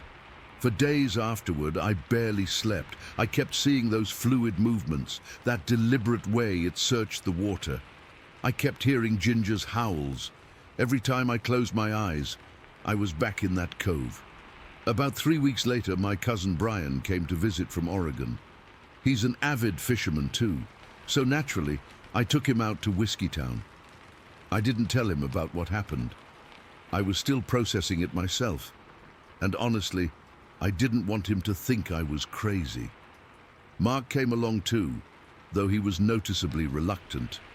I left Ginger at home this time. We were fishing in a different spot, but as the day went on, Brian kept asking about good fishing spots, and Mark eventually mentioned the cove. I shot him a look, but before I could say anything, Brian was all excited about trying this secret spot that supposedly had great bass, so we went back. My heart was pounding the whole way there, but I told myself it was a one-time thing. The chances of seeing something like that again were astronomical. As we drifted into the cove, everything seemed normal. The water was calm, the hills were quiet. I started to relax a little, thinking maybe it had all been some weird shared hallucination. And then Brian froze, his fishing rod half raised. "Holy shit," he whispered. "Look." I followed his gaze to the hillside, and my blood ran cold. There it was again, the same massive figure, or one just like it, moving along the ridge about halfway up the hill. Even from that distance, I could see the same fluid movement, the same impossible agility on the rough terrain. Mark saw it too. He didn't say anything, just sat down hard on the bench seat of the boat. "What is that?" Brian asked, his voice tight with fear or excitement or both. "Is that a person?" I couldn't lie to him. "No," I said, "it's not a person." We watched as the figure moved along the hillside, eventually disappearing into a dense patch of trees. It never came down to the water this time, never gave any indication that it noticed us, but it was unmistakably the same type of creature I'd seen before. "Did we just see Bigfoot?"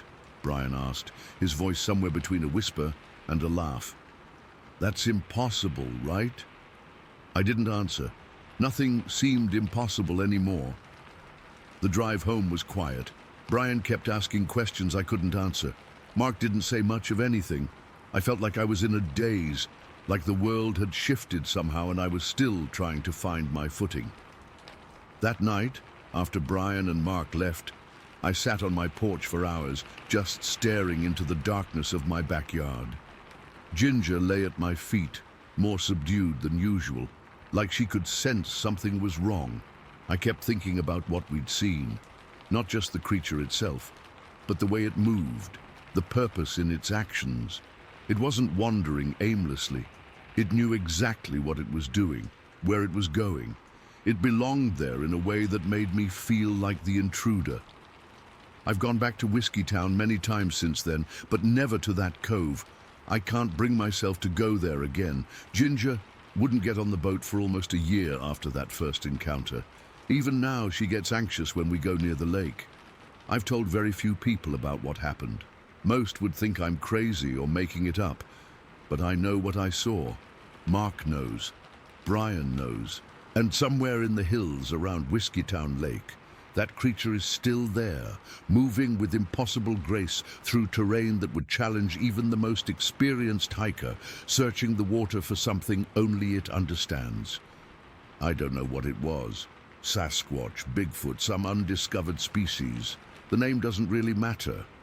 What matters is that it exists, and that knowledge has changed everything for me. Every hike, every camping trip, every moment spent in the forests I've loved all my life now comes with the awareness that we're not alone out there. There are things in the wilderness that defy explanation, things that move through the shadows, just beyond our understanding. Sometimes I wake up in the night and think I hear something moving outside my window. Something big, something that shouldn't be there. And I wonder if it followed me home, if it's curious about me the way I'm curious about it. I wonder if someday I'll look out into my backyard and see those eyes looking back at me. I'm not sure I want to know. Story 11. I've never really been one to believe in the paranormal. Sure, I watch those shows about haunted houses and cryptids, but I always chuckled at how gullible people could be. Well, I'm not laughing anymore. What I saw last year has completely changed my perspective on what exists in our world, and I've spent months trying to rationalize it away. I can't. I know what I saw. It was October 14th, 2014. The date is burned into my memory now. I was driving south toward Dubois, Idaho, after visiting some friends in Salmon. It was late afternoon, maybe around 4 o'clock, and the sun was starting that slow descent that makes everything look golden. The high desert pine region is beautiful that time of year, a mix of open grassland with patches of lodgepole pines scattered across the landscape. The drive is mostly downhill as you approach Dubois, with these sweeping views that normally would have had me in a good mood.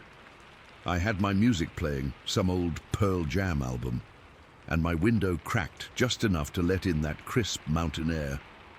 The road wasn't busy at all. I think I'd only passed maybe 3 cars in the last 30 minutes. That's typical for this stretch. It's remote, just the kind of place where your mind can wander. As I rounded a bend and started descending down one of the longer hills, I noticed a speed limit sign up ahead, 55 mph. Nothing unusual about that, except for what was walking next to it. At first, my brain tried to process it as a person, maybe a hiker or someone whose car had broken down. But within seconds, I realized what I was seeing didn't fit any normal explanation. There, walking along the opposite side of the road, was a massive figure. Not just tall, but enormous. I'm 6 feet, and this thing would have towered over me by at least a foot, maybe 2. It was walking upright, completely bipedal, with a bulky frame that reminded me of a linebacker, except bigger, way bigger. If I had to guess, it must have weighed at least 500 pounds. What hit me first was the color. This reddish-brown hair covered its entire body, not like a bear's fur, which is uniform and neat. This was uneven, almost straggly in places, especially around what would be its shoulders. The hair seemed to move slightly in the breeze. The way it walked was what really got to me. Its knees were bent the entire time, never straightening fully like a human's would. This gave it this weird, almost gliding motion that was both fluid and completely unnatural. And its arms, Jesus, those arms were long.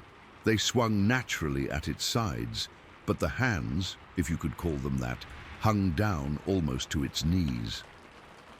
My foot instinctively eased off the gas. I wasn't speeding, but suddenly I wanted to slow down to get a better look, to confirm that what I was seeing was real. My heart was hammering in my chest, and I felt a cold sweat break out across my forehead. The creature didn't acknowledge me. It just kept walking, unhurried, like it had somewhere to be, but was in no rush to get there. It was so casual, so deliberate in its movements. That's what made it even more terrifying somehow. This wasn't an animal startled by a car. This thing existed with purpose. I was maybe 50 yards away when headlights appeared, cresting the hill from the opposite direction. Another car was coming up from Dubois, and it was moving fast, probably over the speed limit. In that moment, I had this horrible thought that we were about to witness a collision. The creature was right there, right along the roadside. The approaching car, I think it was a dark-colored pickup, seemed to notice the figure at the last second. The driver swerved slightly, not dramatically, but enough that I could tell they'd seen something. But the creature, it didn't flinch, didn't quicken its pace, didn't even turn to look. It was like it either didn't care or was so used to cars that they didn't register as threats. Just as the truck passed it, the creature took a few more steps and then turned toward the tree line. It disappeared into the pines with an ease that suggested it knew exactly where it was going. The whole encounter lasted maybe 8-10 seconds tops, but those seconds felt eternal. By the time I reached the spot where it had been, there was nothing. No evidence, no broken branches, nothing to suggest that a massive bipedal creature had just crossed there. The truck ahead of me was already around the next bend, its driver probably oblivious to what they'd nearly hit, or perhaps wondering if they'd imagined it. I pulled over at the next widening in the road, my hands shaking so badly I could barely put the car in park. I sat there for maybe 15 minutes, trying to process what I'd just witnessed. Part of me wanted to turn around, to go back and look for tracks or evidence, but a stronger part, the part connected to self-preservation, warned me against it. Whatever that thing was, I didn't want to encounter it on foot alone. The logical part of my brain immediately started trying to explain it away. Maybe it was a bear standing upright. No, not with that gait, not with those proportions. A person in a costume, out here miles from the nearest town, on the side of a highway where they could easily get hit. And no costume could create that fluid, otherworldly movement I'd seen. I eventually continued driving to Dubois, but I felt detached from reality, like I was operating on autopilot. When I reached town, I seriously considered stopping at the local sheriff's office to report what I'd seen. But what would I say? "Excuse me, I just saw Bigfoot on Highway 22. They'd think I was drunk or hallucinating. That night at the motel, I couldn't sleep. Every time I closed my eyes, I saw that figure. Its massive frame, those long arms, the reddish-brown hair moving in the breeze. I kept replaying those few seconds over and over, questioning my sanity, wondering if I'd really seen what I thought I had. The next morning, I drove back to the spot. I'm not sure what I expected to find in the light of day. The area looked so ordinary, just a stretch of highway with pines on one side and open grassland on the other. I walked into the trees where I thought the creature had disappeared, looking for broken branches, hair caught on bark, footprints, anything. I found nothing conclusive. There were some areas where the ground seemed disturbed, but it could have been from deer or elk. Over the months since then, I've researched similar sightings in Idaho. It turns out the high desert pine region has a history of Bigfoot reports dating back decades. People describe the same features: the height, the bent knee gait, the reddish-brown hair. Some reports even mention that same indifference to human presence that I witnessed. I've tried to convince myself that I was tired, that my eyes played tricks on me, that it was just a particularly large human with an unusual walking style. But I know what I saw. The image is too clear, the details too specific. What haunts me most isn't just the creature's existence. It's how casually it moved along a public highway, seemingly unconcerned about being seen, like this wasn't unusual for it, like this was part of its routine. That suggests these creatures, whatever they are, live among us more closely than we realize. They've adapted to our presence, learned our patterns, figured out how to exist alongside us without being detected. I've always been skeptical of cryptid stories. I used to think people who claimed to see Bigfoot were attention seekers or had mistaken normal animals for something extraordinary. Now I understand why they sound so convinced, so shaken. Because when you see something that shouldn't exist, according to everything you've been taught, it fundamentally alters your perception of reality. I didn't take a photo, it happened too quickly, and frankly, I was too shocked to think about grabbing my phone.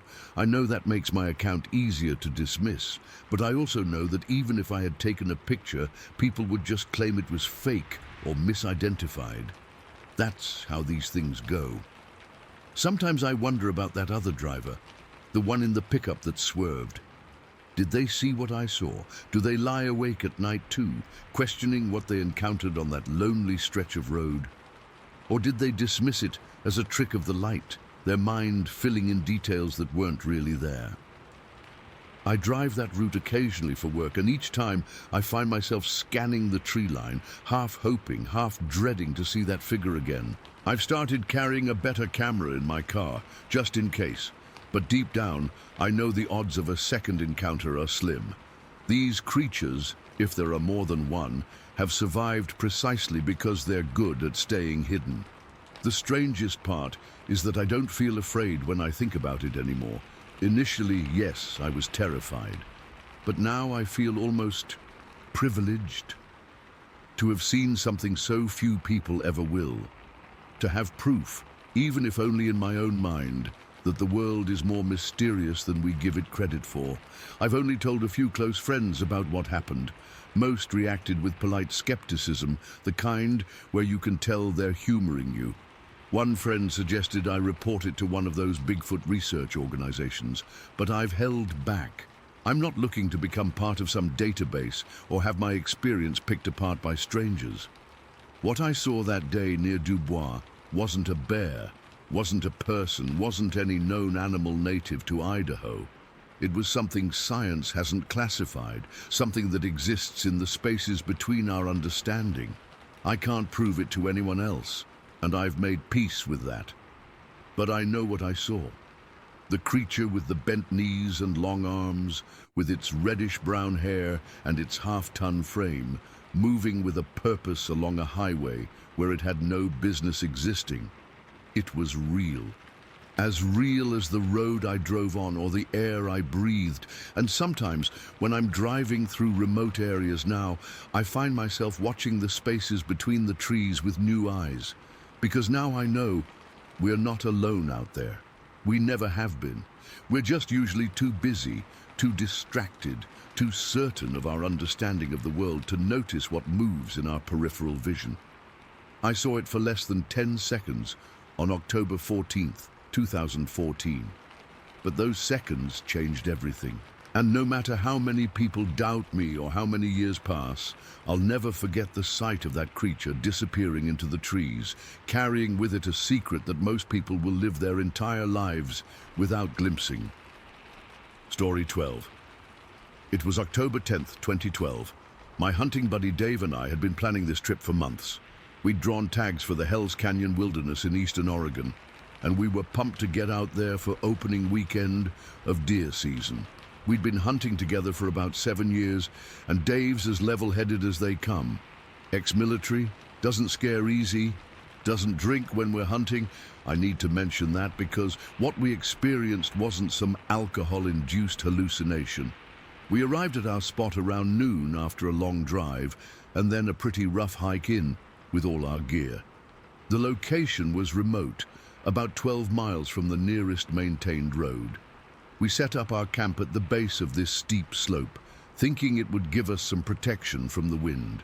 There was a small spring about 50 yards from camp, the only water source for miles, according to our maps. That detail becomes important later.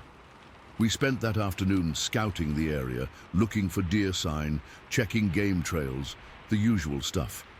We were seeing decent signs, some fresh tracks, droppings, a few rubs.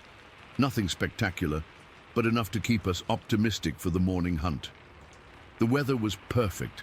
Clear skies, temperatures dropping into the low 40s at night. We could see our breath in the air as the sun started to set. By evening, we were back at camp, had a small fire going, nothing too big since we didn't want to scare off any game. We'd finished eating some freeze-dried meals and were just sitting by the fire, talking quietly about our plan for the morning hunt. The moon was nearly full that night, and it was casting these long shadows through the trees. It was peaceful, that kind of quiet you only get when you're miles from civilization. It must have been around 9 o'clock when I noticed something moving across a small clearing down the slope, maybe 50 yards away. At first, I thought it was a bear. It was this broad, dark silhouette moving between the trees. But something felt off about it. It was too tall, too upright. I nudged Dave and nodded in that direction, but by the time he looked, whatever it was had disappeared into the tree line. Probably just a black bear, Dave said, but I could tell by his voice he wasn't convinced. Neither was I. I've seen plenty of bears in the wild, and this didn't move like one. It moved deliberately, almost cautiously, but I tried to brush it off. We were in bear country after all, and in the dark, with just the moonlight, it's easy for your eyes to play tricks on you. About 20 minutes later, that's when things started getting weird. There was this sudden, violent crashing sound from up the slope, above our camp. It sounded like something big was plowing through the underbrush, snapping branches. My first thought was that it was an elk, but it didn't sound right. Elk are noisy, but this was different, more erratic, more powerful. Then came the scream. I've heard elk bugle, I've heard mountain lions, I've heard bears moan and growl. This wasn't any of those. This was something deeper, more guttural, more human, but not human at the same time. It's hard to describe. It was like someone had taken a person's scream and slowed it down, made it deeper, more primal, and it echoed off the canyon walls, so it seemed to come from everywhere at once. It made the hair on the back of my neck stand up, and I could see Dave's hand move instinctively to his sidearm. "What the hell was that?" he whispered, his voice tense. "I don't know," I replied, trying to keep my voice steady. "Mountain lion, maybe?" We both knew it wasn't a mountain lion. The crashing continued, whatever it was moving rapidly uphill, away from us. We could track its progress by the sound of breaking branches and disturbed rocks. Then everything went quiet. The forest was dead silent, no insects, no nightbirds, nothing. It was like everything was holding its breath. We sat there, barely moving, just listening. Dave had his gun out now, resting across his knees. I had reached for my rifle too, more out of instinct than any real plan to use it. After what felt like forever, but was probably only a few minutes, there was another sound. Not a scream this time, but a series of deep, powerful grunts from farther up the hillside. Then silence again. I remember looking at Dave and seeing something I'd never seen on his face before. Genuine fear. This was a guy who'd done 2 tours in Afghanistan and never flinched, but whatever was in those woods had him spooked. We were about to call it a night, thinking maybe we should get in the tent where at least we wouldn't be silhouetted by the fire, when it happened. There was a tremendous crashing sound from above, and then something huge came tumbling down the slope toward our camp. In the darkness, I couldn't make out exactly what it was, but it seemed like a massive log or boulder. It crashed through the underbrush, picking up speed as it came down the hill, and finally slammed to a stop about 20 yards from our camp. As soon as it stopped, there was another one of those terrible screams, this time from directly above us, much closer than before. And then came the smell. God, that smell. It was like rotting meat, mixed with this powerful, musky urine scent. It was so strong it made my eyes water. I've field-dressed countless deer and elk. I know what death smells like, but this was different. It was like death mixed with something feral and alive. "We need to get in the tent," Dave muttered, standing up slowly. I nodded, and we backed toward our tent, never taking our eyes off the dark slope above us. Inside the tent, we kept our voices low, discussing what to do. We had our rifles, Dave had his pistol, and we had a shotgun as well. We decided to take shifts sleeping. One of us would keep watch while the other tried to rest. Neither of us said it out loud, but we were both thinking the same thing. Whatever was out there wasn't a normal animal. "Could be a grizzly," Dave offered, but without conviction. "Grizzlies aren't even supposed to be in this part of Oregon anymore." "Maybe," I said, but we both knew better. I took the first watch, sitting near the tent opening, rifle across my lap. Dave lay down, but I could tell he wasn't sleeping. The fire was still going outside, casting a dim light. I could see its glow through the tent wall. About an hour passed. Nothing happened. The forest had started to sound normal again. A few insects, the occasional rustle of small creatures. I was starting to think maybe it had been a bear after all, or possibly an unusually aggressive elk. Then I saw it. Or rather, I saw what I couldn't see. Something moved between our fire and the tent, something big. The light from the fire was suddenly blocked, casting the tent wall into complete darkness.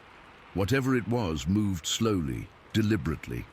I could hear the slightest crunch of footsteps on the pine needles and twigs around our camp, but they were surprisingly quiet for something so large. I froze. My mouth went dry. I tried to wake Dave with a gentle nudge, but he was already awake, his eyes wide in the darkness. We sat there, completely still, as this thing, this massive shadow, passed by our tent. It felt like it took forever, but it was probably only a few seconds. Then it was gone, and the firelight returned to the tent wall. I could hear it moving away from our camp, down toward the spring. The footsteps were so careful, so deliberate, not like an animal crashing through the brush. This thing was trying to be quiet. Neither of us slept that night. We sat in that tent, weapons ready, listening to every sound outside. A few times we heard movement around the spring, then nothing for long stretches. Just before dawn, there was one more of those screams, but much farther away this time, up the canyon to the north. When the first light of day started to filter through the trees, we finally emerged from the tent, exhausted and on edge. The fire had burned down to embers. We looked around the camp, and that's when we noticed something strange. There was a large log, about 8 feet long and thick as a man's torso, placed right beside Dave's truck. It hadn't been there the day before when we set up camp. It looked like it had been deliberately moved there. We found other things too. Large footprints in the soft earth near the spring, much bigger than a human foot, with 5 distinct toes. They were deep, suggesting whatever made them was incredibly heavy. There were broken branches high up on some of the trees surrounding our camp, broken in a way that didn't make sense unless something very tall had snapped them. "We need to get out of here," Dave said, and for once I didn't argue about cutting a hunting trip short. We packed up camp in record time, constantly scanning the woods around us. That smell was still in the air, fainter, but definitely there. As we were loading the last of our gear, I found something else. a deer carcass about 30 yards from our camp, hidden in some thick brush. It was fresh, probably killed the night before, but it wasn't how it died that bothered me. It was how it had been organized. The internal organs had been removed and placed in a neat pile beside the body. The deer's head had been twisted off cleanly, with force that would take incredible strength. It wasn't like any predator kill I'd ever seen. We left that place in a hurry, driving back down the rough forest roads in silence. It wasn't until we hit the paved highway that Dave finally spoke. "You know what that was, right?" he asked, his eyes still on the road. I nodded slowly. "I think I do. We've talked about it many times since then, trying to make sense of what happened. Dave thinks it was a Sasquatch, or maybe several of them. He thinks they were curious about us, but also trying to intimidate us, to drive us away from their territory. I'm inclined to agree. The more I've thought about it, the more I think that creature was drawn to the spring near our camp. Like I said, it was the only water source for miles in that area. We had inadvertently set up camp right in its path to get water. That's why it seemed so agitated, why it tried to scare us off. That log by the truck, I'm convinced now it was a message, a warning. You don't belong here. Leave." And we did. I've been back to Hell's Canyon since then, but never to that specific area. I don't think I ever will go back there. Some places in the wilderness aren't meant for us, and I think we stumbled into one of those places that night. I still hear that scream sometimes in my dreams, that deep, guttural howl echoing off canyon walls. I wake up in a cold sweat, feeling like something massive is passing by my bedroom window, blocking out the light. I don't tell many people about what happened. Most wouldn't believe it anyway. But it happened. Dave and I experienced something that night that defies explanation. Something that most people think is just a myth or legend. But it's real. I know it's real, and it's still out there in those remote canyons, those deep wilderness areas that we've never fully explored. Sometimes I wonder if it watches the edges of our civilization, just as wary of us as we should be of it. Story 13. This happened on September 22nd, 2015. It's not a date I'd normally remember, but it was exactly 1 month before my son's first birthday, which is why it stuck with me. I was driving from Prairie City to John Day in Oregon on the highway. It was around 3 in the afternoon, and I had my 11-month-old son Ethan in his car seat behind me. He'd fallen asleep about 20 minutes into the drive, and I was enjoying the quiet moment, just listening to the radio at low volume. The drive between these towns isn't particularly long, maybe 30 minutes total, and it's a route I'd taken dozens of times before. It's pretty rural out there, mostly just open countryside, with farms scattered here and there, mountains in the distance. That time of year, everything was a golden brown color, that dry, late summer look the high desert gets. I wasn't driving very fast, probably around 55 meters. The road is a 2-lane highway with ditches on both sides, some of them pretty deep where the road cuts through higher ground.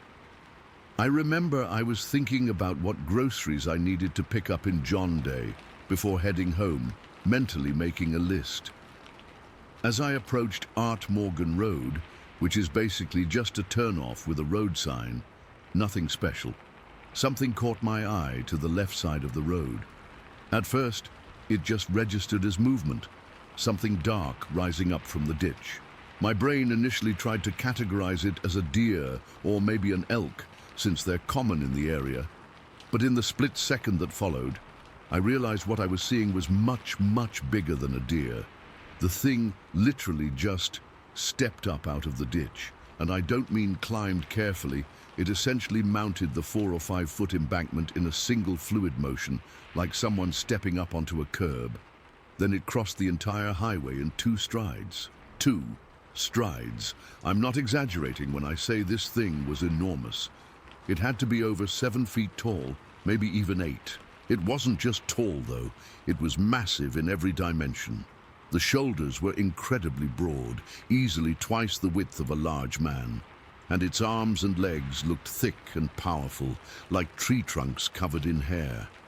And yes, it was completely covered in hair, not fur exactly, more like hair, dark brown but dusty looking, with these patches that seemed sun-bleached to a lighter color.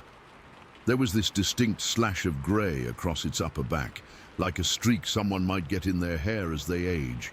I could see the hair move slightly as it walked, catching the sunlight along the edges in a way that made it look almost highlighted.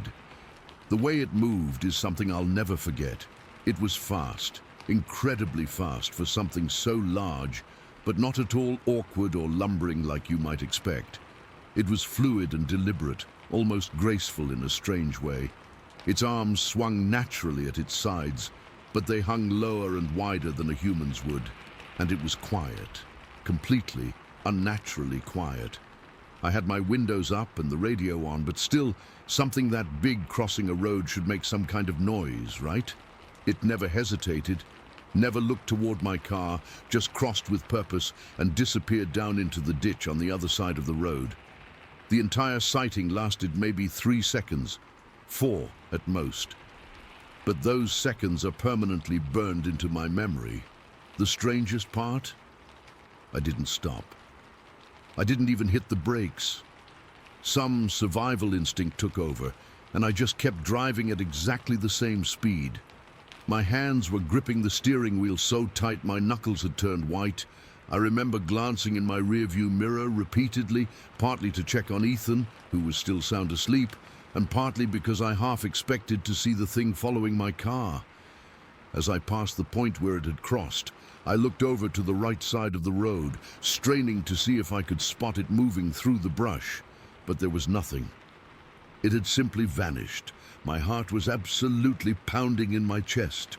I could feel my pulse in my ears, and my mouth had gone completely dry.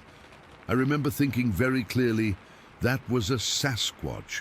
I just saw a Sasquatch cross the road. But another part of my brain was already trying to rationalize it. Maybe it was a bear walking on its hind legs. But no, I know what bears look like. This wasn't a bear. The proportions were all wrong, and the movement was nothing like a bear walking upright. A person in a suit, out here, miles from anywhere, in the middle of a weekday. And no costume could capture that fluid, natural movement. I kept driving, moving on autopilot. My hands were trembling on the steering wheel. I remember checking my speed and realizing I'd unconsciously accelerated to almost 70 mph. I forced myself to slow down, trying to take deep breaths. About 5 minutes down the road, I pulled over at a wide spot. I needed to catch my breath to process what had just happened. For a few minutes I just sat there, hands still gripping the wheel, staring straight ahead. Then I twisted around to check on Ethan, who was still peacefully asleep, completely oblivious to the fact that his mother had just had the most terrifying and confusing experience of her life. I debated turning around. Part of me wanted to go back, to see if there were footprints or any evidence of what I'd seen. But a stronger part of me was absolutely terrified at the thought of encountering that thing again, especially with my baby in the car. What if it wasn't alone? What if it became aggressive? The thoughts racing through my mind were enough to keep me moving forward. I reached for my phone, thinking I should call someone, my husband, maybe the police. But what would I say? Hi, I just saw Bigfoot crossing the highway. They'd think I was crazy or playing a prank, and my husband was at work. He'd be worried sick and unable to do anything. So I put my phone back down without calling anyone. Instead, I pulled back onto the highway and continued to John Day, now hyper-aware of every shadow and movement along the roadside. My eyes kept scanning back and forth, looking for any sign of the creature. I found myself watching the trees and brush intensely, as if expecting to see it step out again at any moment. When I reached John Day, I pulled into the grocery store parking lot but couldn't bring myself to get out of the car right away. I just sat there, trying to make sense of what I'd seen. Ethan woke up around then, making little babbling noises from the back seat. The normal, everyday sound of my son brought me back to reality somewhat. I remember thinking, I have to pull myself together for him. I went through the motions of shopping, probably looking like a complete wreck. I kept feeling like people could somehow tell what had happened just by looking at me, like I had saw Bigfoot stamped on my forehead. An older lady in the checkout line asked if I was feeling okay, saying I looked pale. I mumbled something about not getting enough sleep with the baby in the house. I couldn't even consider telling her the truth. The drive home was the most stressful part. I had to go back the same way I'd come. As I approached the area where I'd had the sighting, I slowed down significantly, probably annoying any drivers behind me. My eyes were glued to that section of road. I don't know what I expected, that it would still be there hours later, but I couldn't help looking.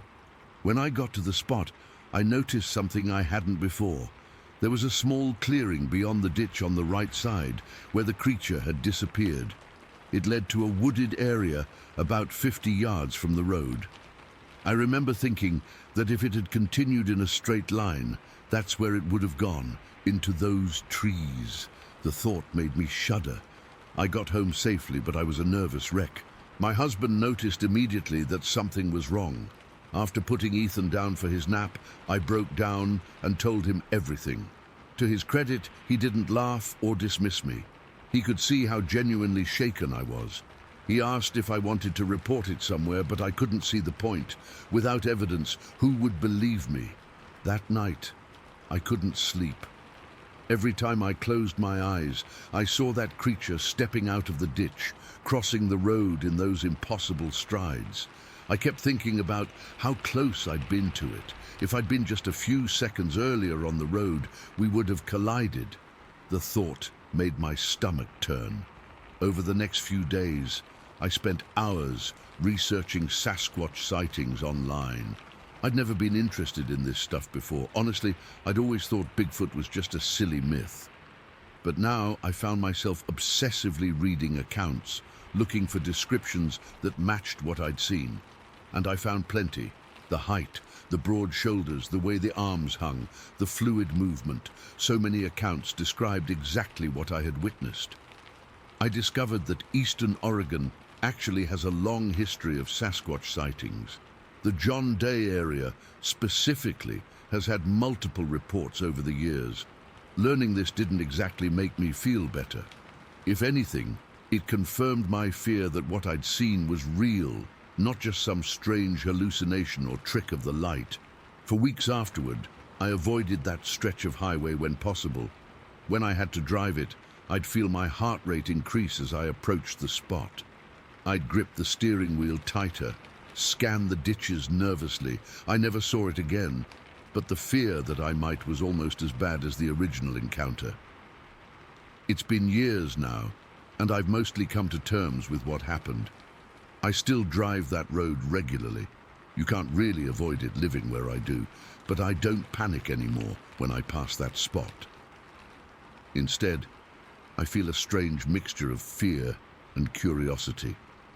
Sometimes I even find myself slowing down slightly, looking carefully at that ditch, half hoping I might see it again, though the other half of me is terrified by that same possibility. I've told very few people about this. My husband knows, my parents, and a couple of close friends. That's it.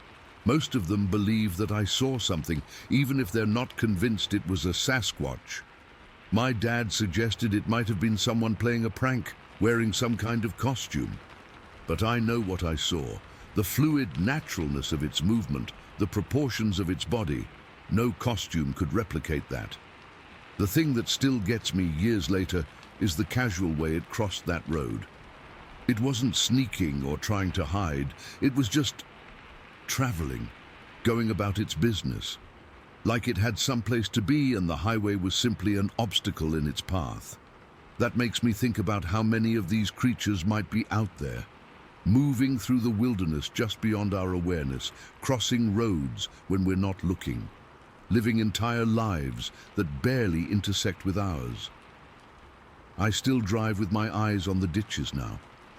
Not just on that stretch of highway, but everywhere. I'm always half expecting to see something rise up from below the road level, something tall and powerful that crosses in 2 strides and disappears again. I don't know if I want to see it again, or if I'm terrified that I might. Maybe both. That's my story. I've never shared it publicly before, and I still don't have any explanation for what I saw that day. All I know is that for a few brief seconds, on an ordinary September afternoon in 2015, my understanding of the world changed completely, and I can still see, with perfect clarity, how the light caught the edges of its hair as it moved across that empty stretch of Oregon highway.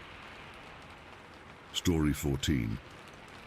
I still don't go camping anymore. It's been 20 years since that night on Mount Emily, and I still wake up sometimes with that smell in my nostrils and that sound in my ears. My therapist says writing about it might help, so here goes. It was July 16th, 2004. My buddy Mark and I had been planning this fishing trip for months. We both worked construction in Portland and needed to get away from the noise, the people, everything. The Wallowa Mountains in northeastern Oregon seemed perfect, beautiful, remote, and far from cell service or other people. We left Portland around 10 in the morning in my old Ford F-150. The drive took about 5 hours, and we stopped in LeGrand for supplies. Beer, some extra fishing gear, and enough food for 3 days. We weren't planning anything fancy, just sleeping in the bed of the pickup under the stars. Who needs tents when you've got a clear summer sky? We reached the turnoff to Mount Emily just after 4 in the afternoon. The Forest Service road was rougher than I expected, all rocks and ruts that made my truck groan in protest. Mark kept joking that we'd need a tow truck to get back down if it rained. I remember laughing about it. God, I wish we'd turned around right then. The spot we found was perfect, or so we thought. It was a small clearing about halfway up Mount Emily, surrounded by thick pine and fir trees. The forest was dense, like a wall of green on all sides, with heavy underbrush between the trees. We could see for miles down the valley on one side, but the other 3 sides were nothing but woods. We were the only people for miles. We spent the evening fishing at a small creek about half a mile from our campsite, caught a few small trout, and headed back to cook them over a small fire. We drank a few beers, talked about work and women and life. Typical guy stuff. Nothing felt off, nothing felt wrong. The woods were alive with normal sounds, birds, the occasional rustle of small animals. Everything was exactly how it should be. By midnight, we were tired. We put out the fire, made sure it was completely dead, and climbed into the bed of the truck. I had one of those truck bed air mattresses, and we had our sleeping bags laid out on top. The night was clear, millions of stars visible, and the temperature was perfect, maybe 60 degrees. I remember thinking it was the most peaceful I'd felt in months as I drifted off to sleep. I woke up suddenly. The kind of waking where you go from dead asleep to completely alert in a split second. Something had changed. I checked my watch. It was 1:15 in the morning. That's when I noticed the silence. The woods were completely quiet. No insects, no owls, nothing. Just dead silence, except for the sound that had woken me. Something moving around our truck. The footsteps were heavy and deliberate, crunching through the pine needles and gravel. Crunch, crunch, crunch, even measured steps. Slow, too slow for a person walking normally, too rhythmic for a bear or deer, and they sounded bipedal, not the 4-beat pattern of a quadruped. I reached over and shook Mark's shoulder. He woke up instantly and started to say something, but I clamped my hand over his mouth and put my finger to my lips. His eyes went wide when he heard it too. The footsteps circled the truck once, then paused at the tailgate. We were both frozen, barely breathing. Then it started moving again, circling to the driver's side. That's when the smell hit us. I've worked construction sites with sewage backups. I've smelled roadkill in summer heat. I've been around some nasty stuff, but nothing compared to this. It was like a wet dog that had rolled in something dead, but with this strange metallic undercurrent that made my stomach turn. It wasn't just strong, it was invasive, like it coated the inside of your nose and throat. Mark looked at me, and I could see he was fighting the urge to vomit. I probably looked the same. I reached slowly for my hunting knife in my pack beside me. It felt pathetically small in my hand. The footsteps continued around the truck, slow and methodical. Whatever it was taking its time, studying us. I could feel its presence, even though I couldn't see over the sides of the truck bed. Something tall, something massive. Then it stepped into view at the back of the truck. I could only see a silhouette against the starlight, but what I saw still haunts me. It was huge, at least 7 feet tall, maybe more, broad shoulders, a massive head that seemed to sit directly on those shoulders with no visible neck. And the outline was all wrong for a bear. It was standing fully upright, arms hanging at its sides. It just stood there, absolutely still, watching us. We lay there, absolutely still, watching it. For what felt like hours, but was probably only a minute or two, neither side moved.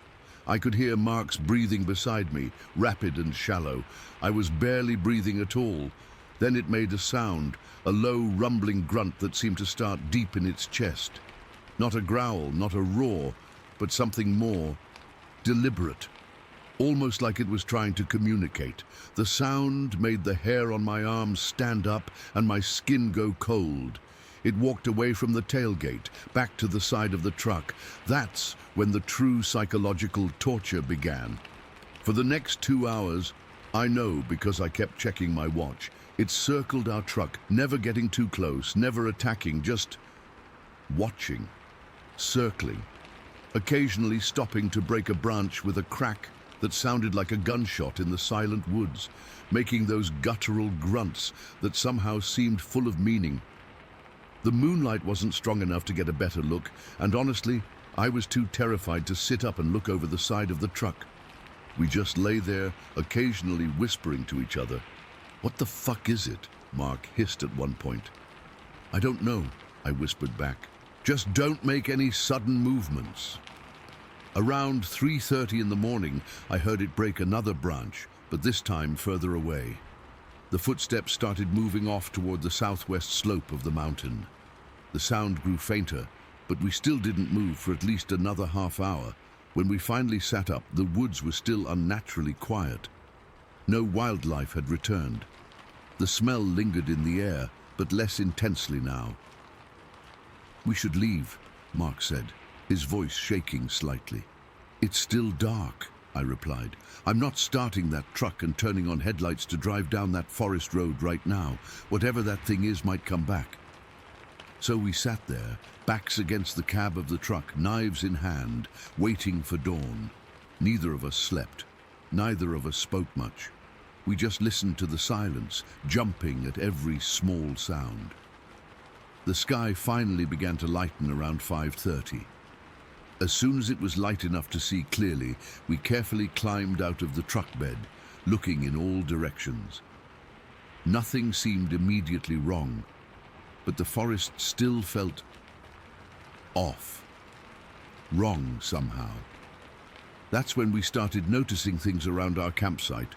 The pine needles and dirt around the truck had been disturbed in a circular pattern, exactly where we'd heard the footsteps.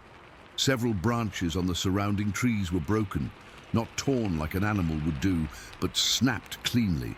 And most disturbing, they were broken at about 6 feet off the ground. We followed the direction where we'd heard it leave.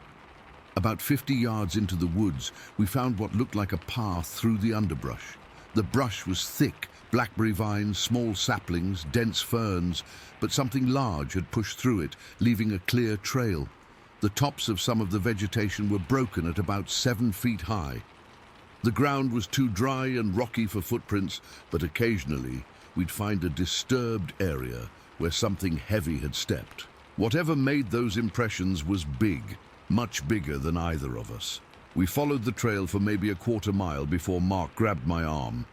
"Ben, we need to go, now." I nodded. We practically ran back to the truck. I remember my hands were shaking so badly I could barely get the key in the ignition. We didn't bother packing up our gear properly, just threw everything in the back and took off down that rough forest road way too fast, bottoming out the suspension multiple times. We didn't stop until we hit the main highway, and even then we only stopped long enough to get gas in La Grande. We barely spoke on the drive back to Portland. What was there to say? A few days later, I looked up local wildlife in the Wallowa Mountains. Nothing matched what we experienced. Bears don't walk upright for extended periods. They don't circle prey for hours without attacking. They don't make those sounds. And that smell. I've encountered bears before, and they don't smell like that. Mark and I talked about reporting it, but to who? The Forest Service? The police? Hello, we heard something walking around our truck and it smelled bad. Doesn't exactly sound like an emergency. And we had no proof. No photos, no footprints, nothing concrete. About a month later, I was online looking at hunting forums when I came across a thread about strange encounters in Oregon forests. I started reading and my blood went cold. There were dozens of accounts from the Wallowa Mountains and surrounding areas describing almost the exact same experience. The footsteps, the smell, the breaking branches, the circling behavior. One post in particular stood out. A former Forest Service worker claimed that area of Mount Emily has had reports going back decades of what locals reluctantly call Sasquatch activity. He said there's an unofficial policy to not document these reports officially. I've spent years trying to rationalize what happened that night. Maybe it was a bear with some kind of disease that affected its behavior. Maybe it was some kind of elaborate prank, though we were miles from anywhere on a rough road few people knew about. Maybe it was a combination of darkness, isolation, and fear playing tricks on us. But deep down, I know what I experienced. Something intelligent was studying us that night. Something that wanted us to know it was there, but chose not to harm us. Something that doesn't appear in any official wildlife guide for Oregon. I still have nightmares about that silhouette against the stars, the broad shoulders, the massive head, the way it just stood there watching. And sometimes, when the wind is right, I swear I can still smell that distinctive odor, like wet fur and death and something metallic. And I'm right back there on Mount Emily, frozen in fear, listening to those slow, deliberate footsteps circling in the dark. Mark moved to California the following year. We don't talk about that night. But every July 16th, he sends me a single text, "Still don't camp anymore." And I always reply the same way, "Me neither." Story 15. I still don't tell this story much. When I do, people give me that look. You know the one. But I swear every word is true, and I'm hoping maybe someone here has had a similar experience. Maybe I'll finally feel less crazy. It happened in February of 2006. I was driving from Portland back home to Northern California after visiting my brother for a week. I'd left way too late in the day, around 4 in the afternoon, thinking I could power through the whole 5-hour drive. Big mistake. By the time I hit the Oregon-California border, it was fully dark, around 9:30 at night. I was absolutely wiped. You know how it gets when you've been driving too long? My eyes were burning. I kept catching myself doing that head nod thing, and I'd already downed 3 coffees with zero effect.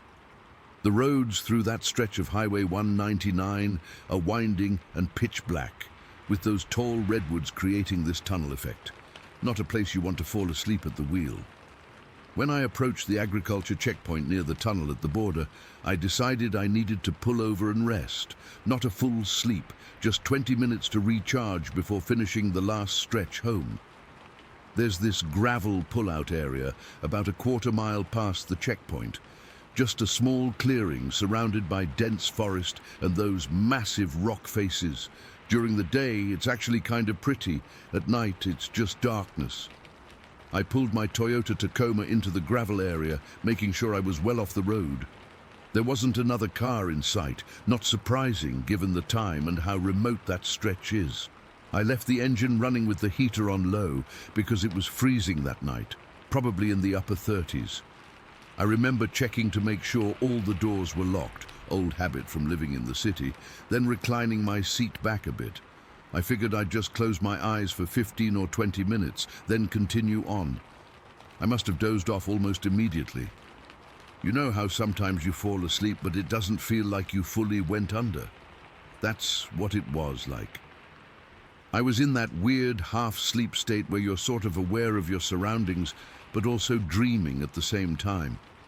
I don't know how much time passed, probably not more than 10 minutes, when something jolted me into awareness.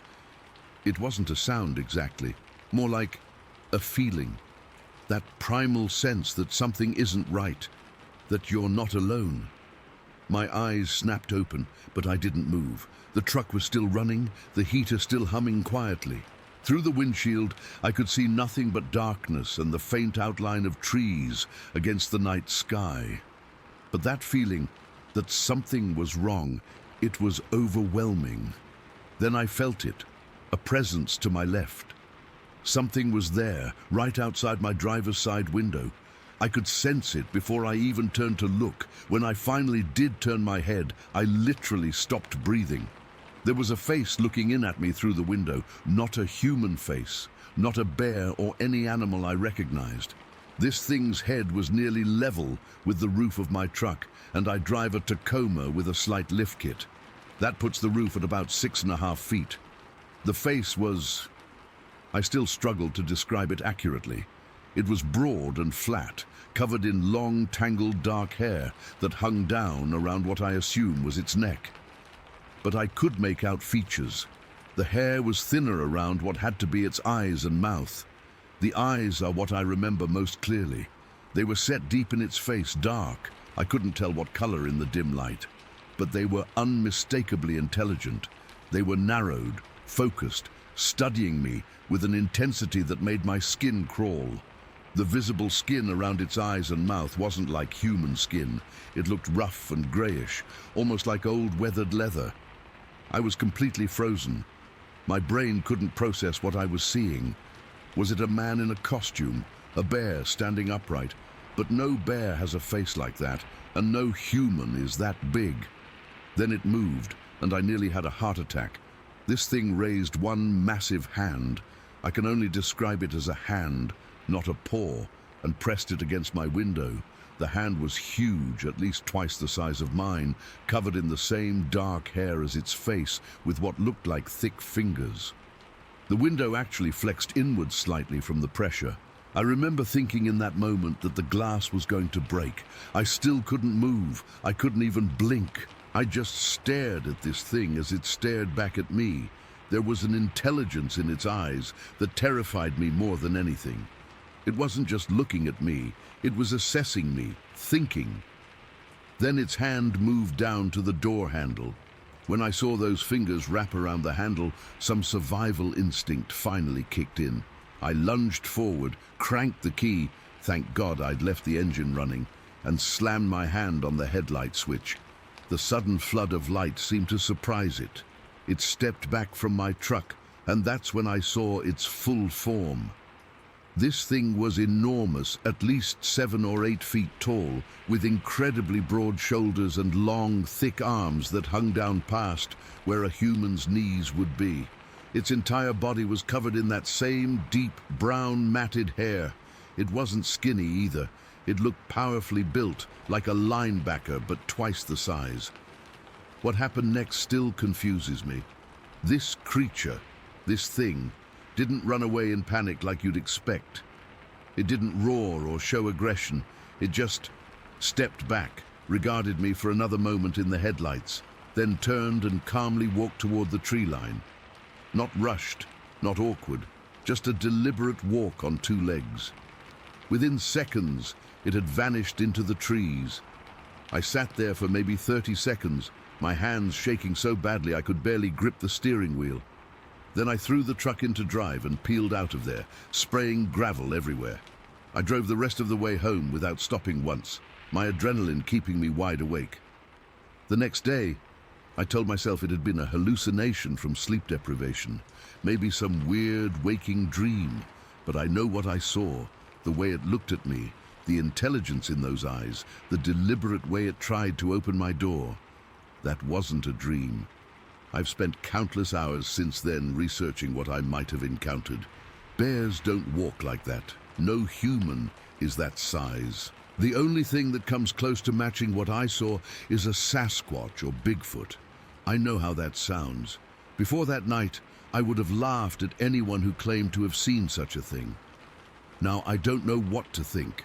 What keeps me up at night isn't just what I saw, it's what might have happened if my doors hadn't been locked. What did it want? Was it curious, aggressive? I'll never know, and maybe that's for the best. I drove through that same stretch about a month later, during daylight. I pulled over at the same spot and looked around. The area is surrounded by dense forest that stretches for miles up into steep terrain. Perfect habitat for something to remain hidden. I noticed broken branches high up on some of the trees, bordering the pullout, much higher than a human could reach. I've never told many people this story. My girlfriend at the time thought I was either making it up or that I'd seen a bear, and my tired brain had distorted the memory. A few close friends had similar reactions. One suggested I report it to one of those Bigfoot research groups, but I never did. What would I say? I didn't have photos or footprints, just my word. But I know what I saw. That wasn't a person in a costume. The way it moved was too natural, too fluid. The size was impossible to fake, and those eyes, no mask could capture the intelligence I saw there. Since that night, I've installed a dash cam that runs even when the car is parked.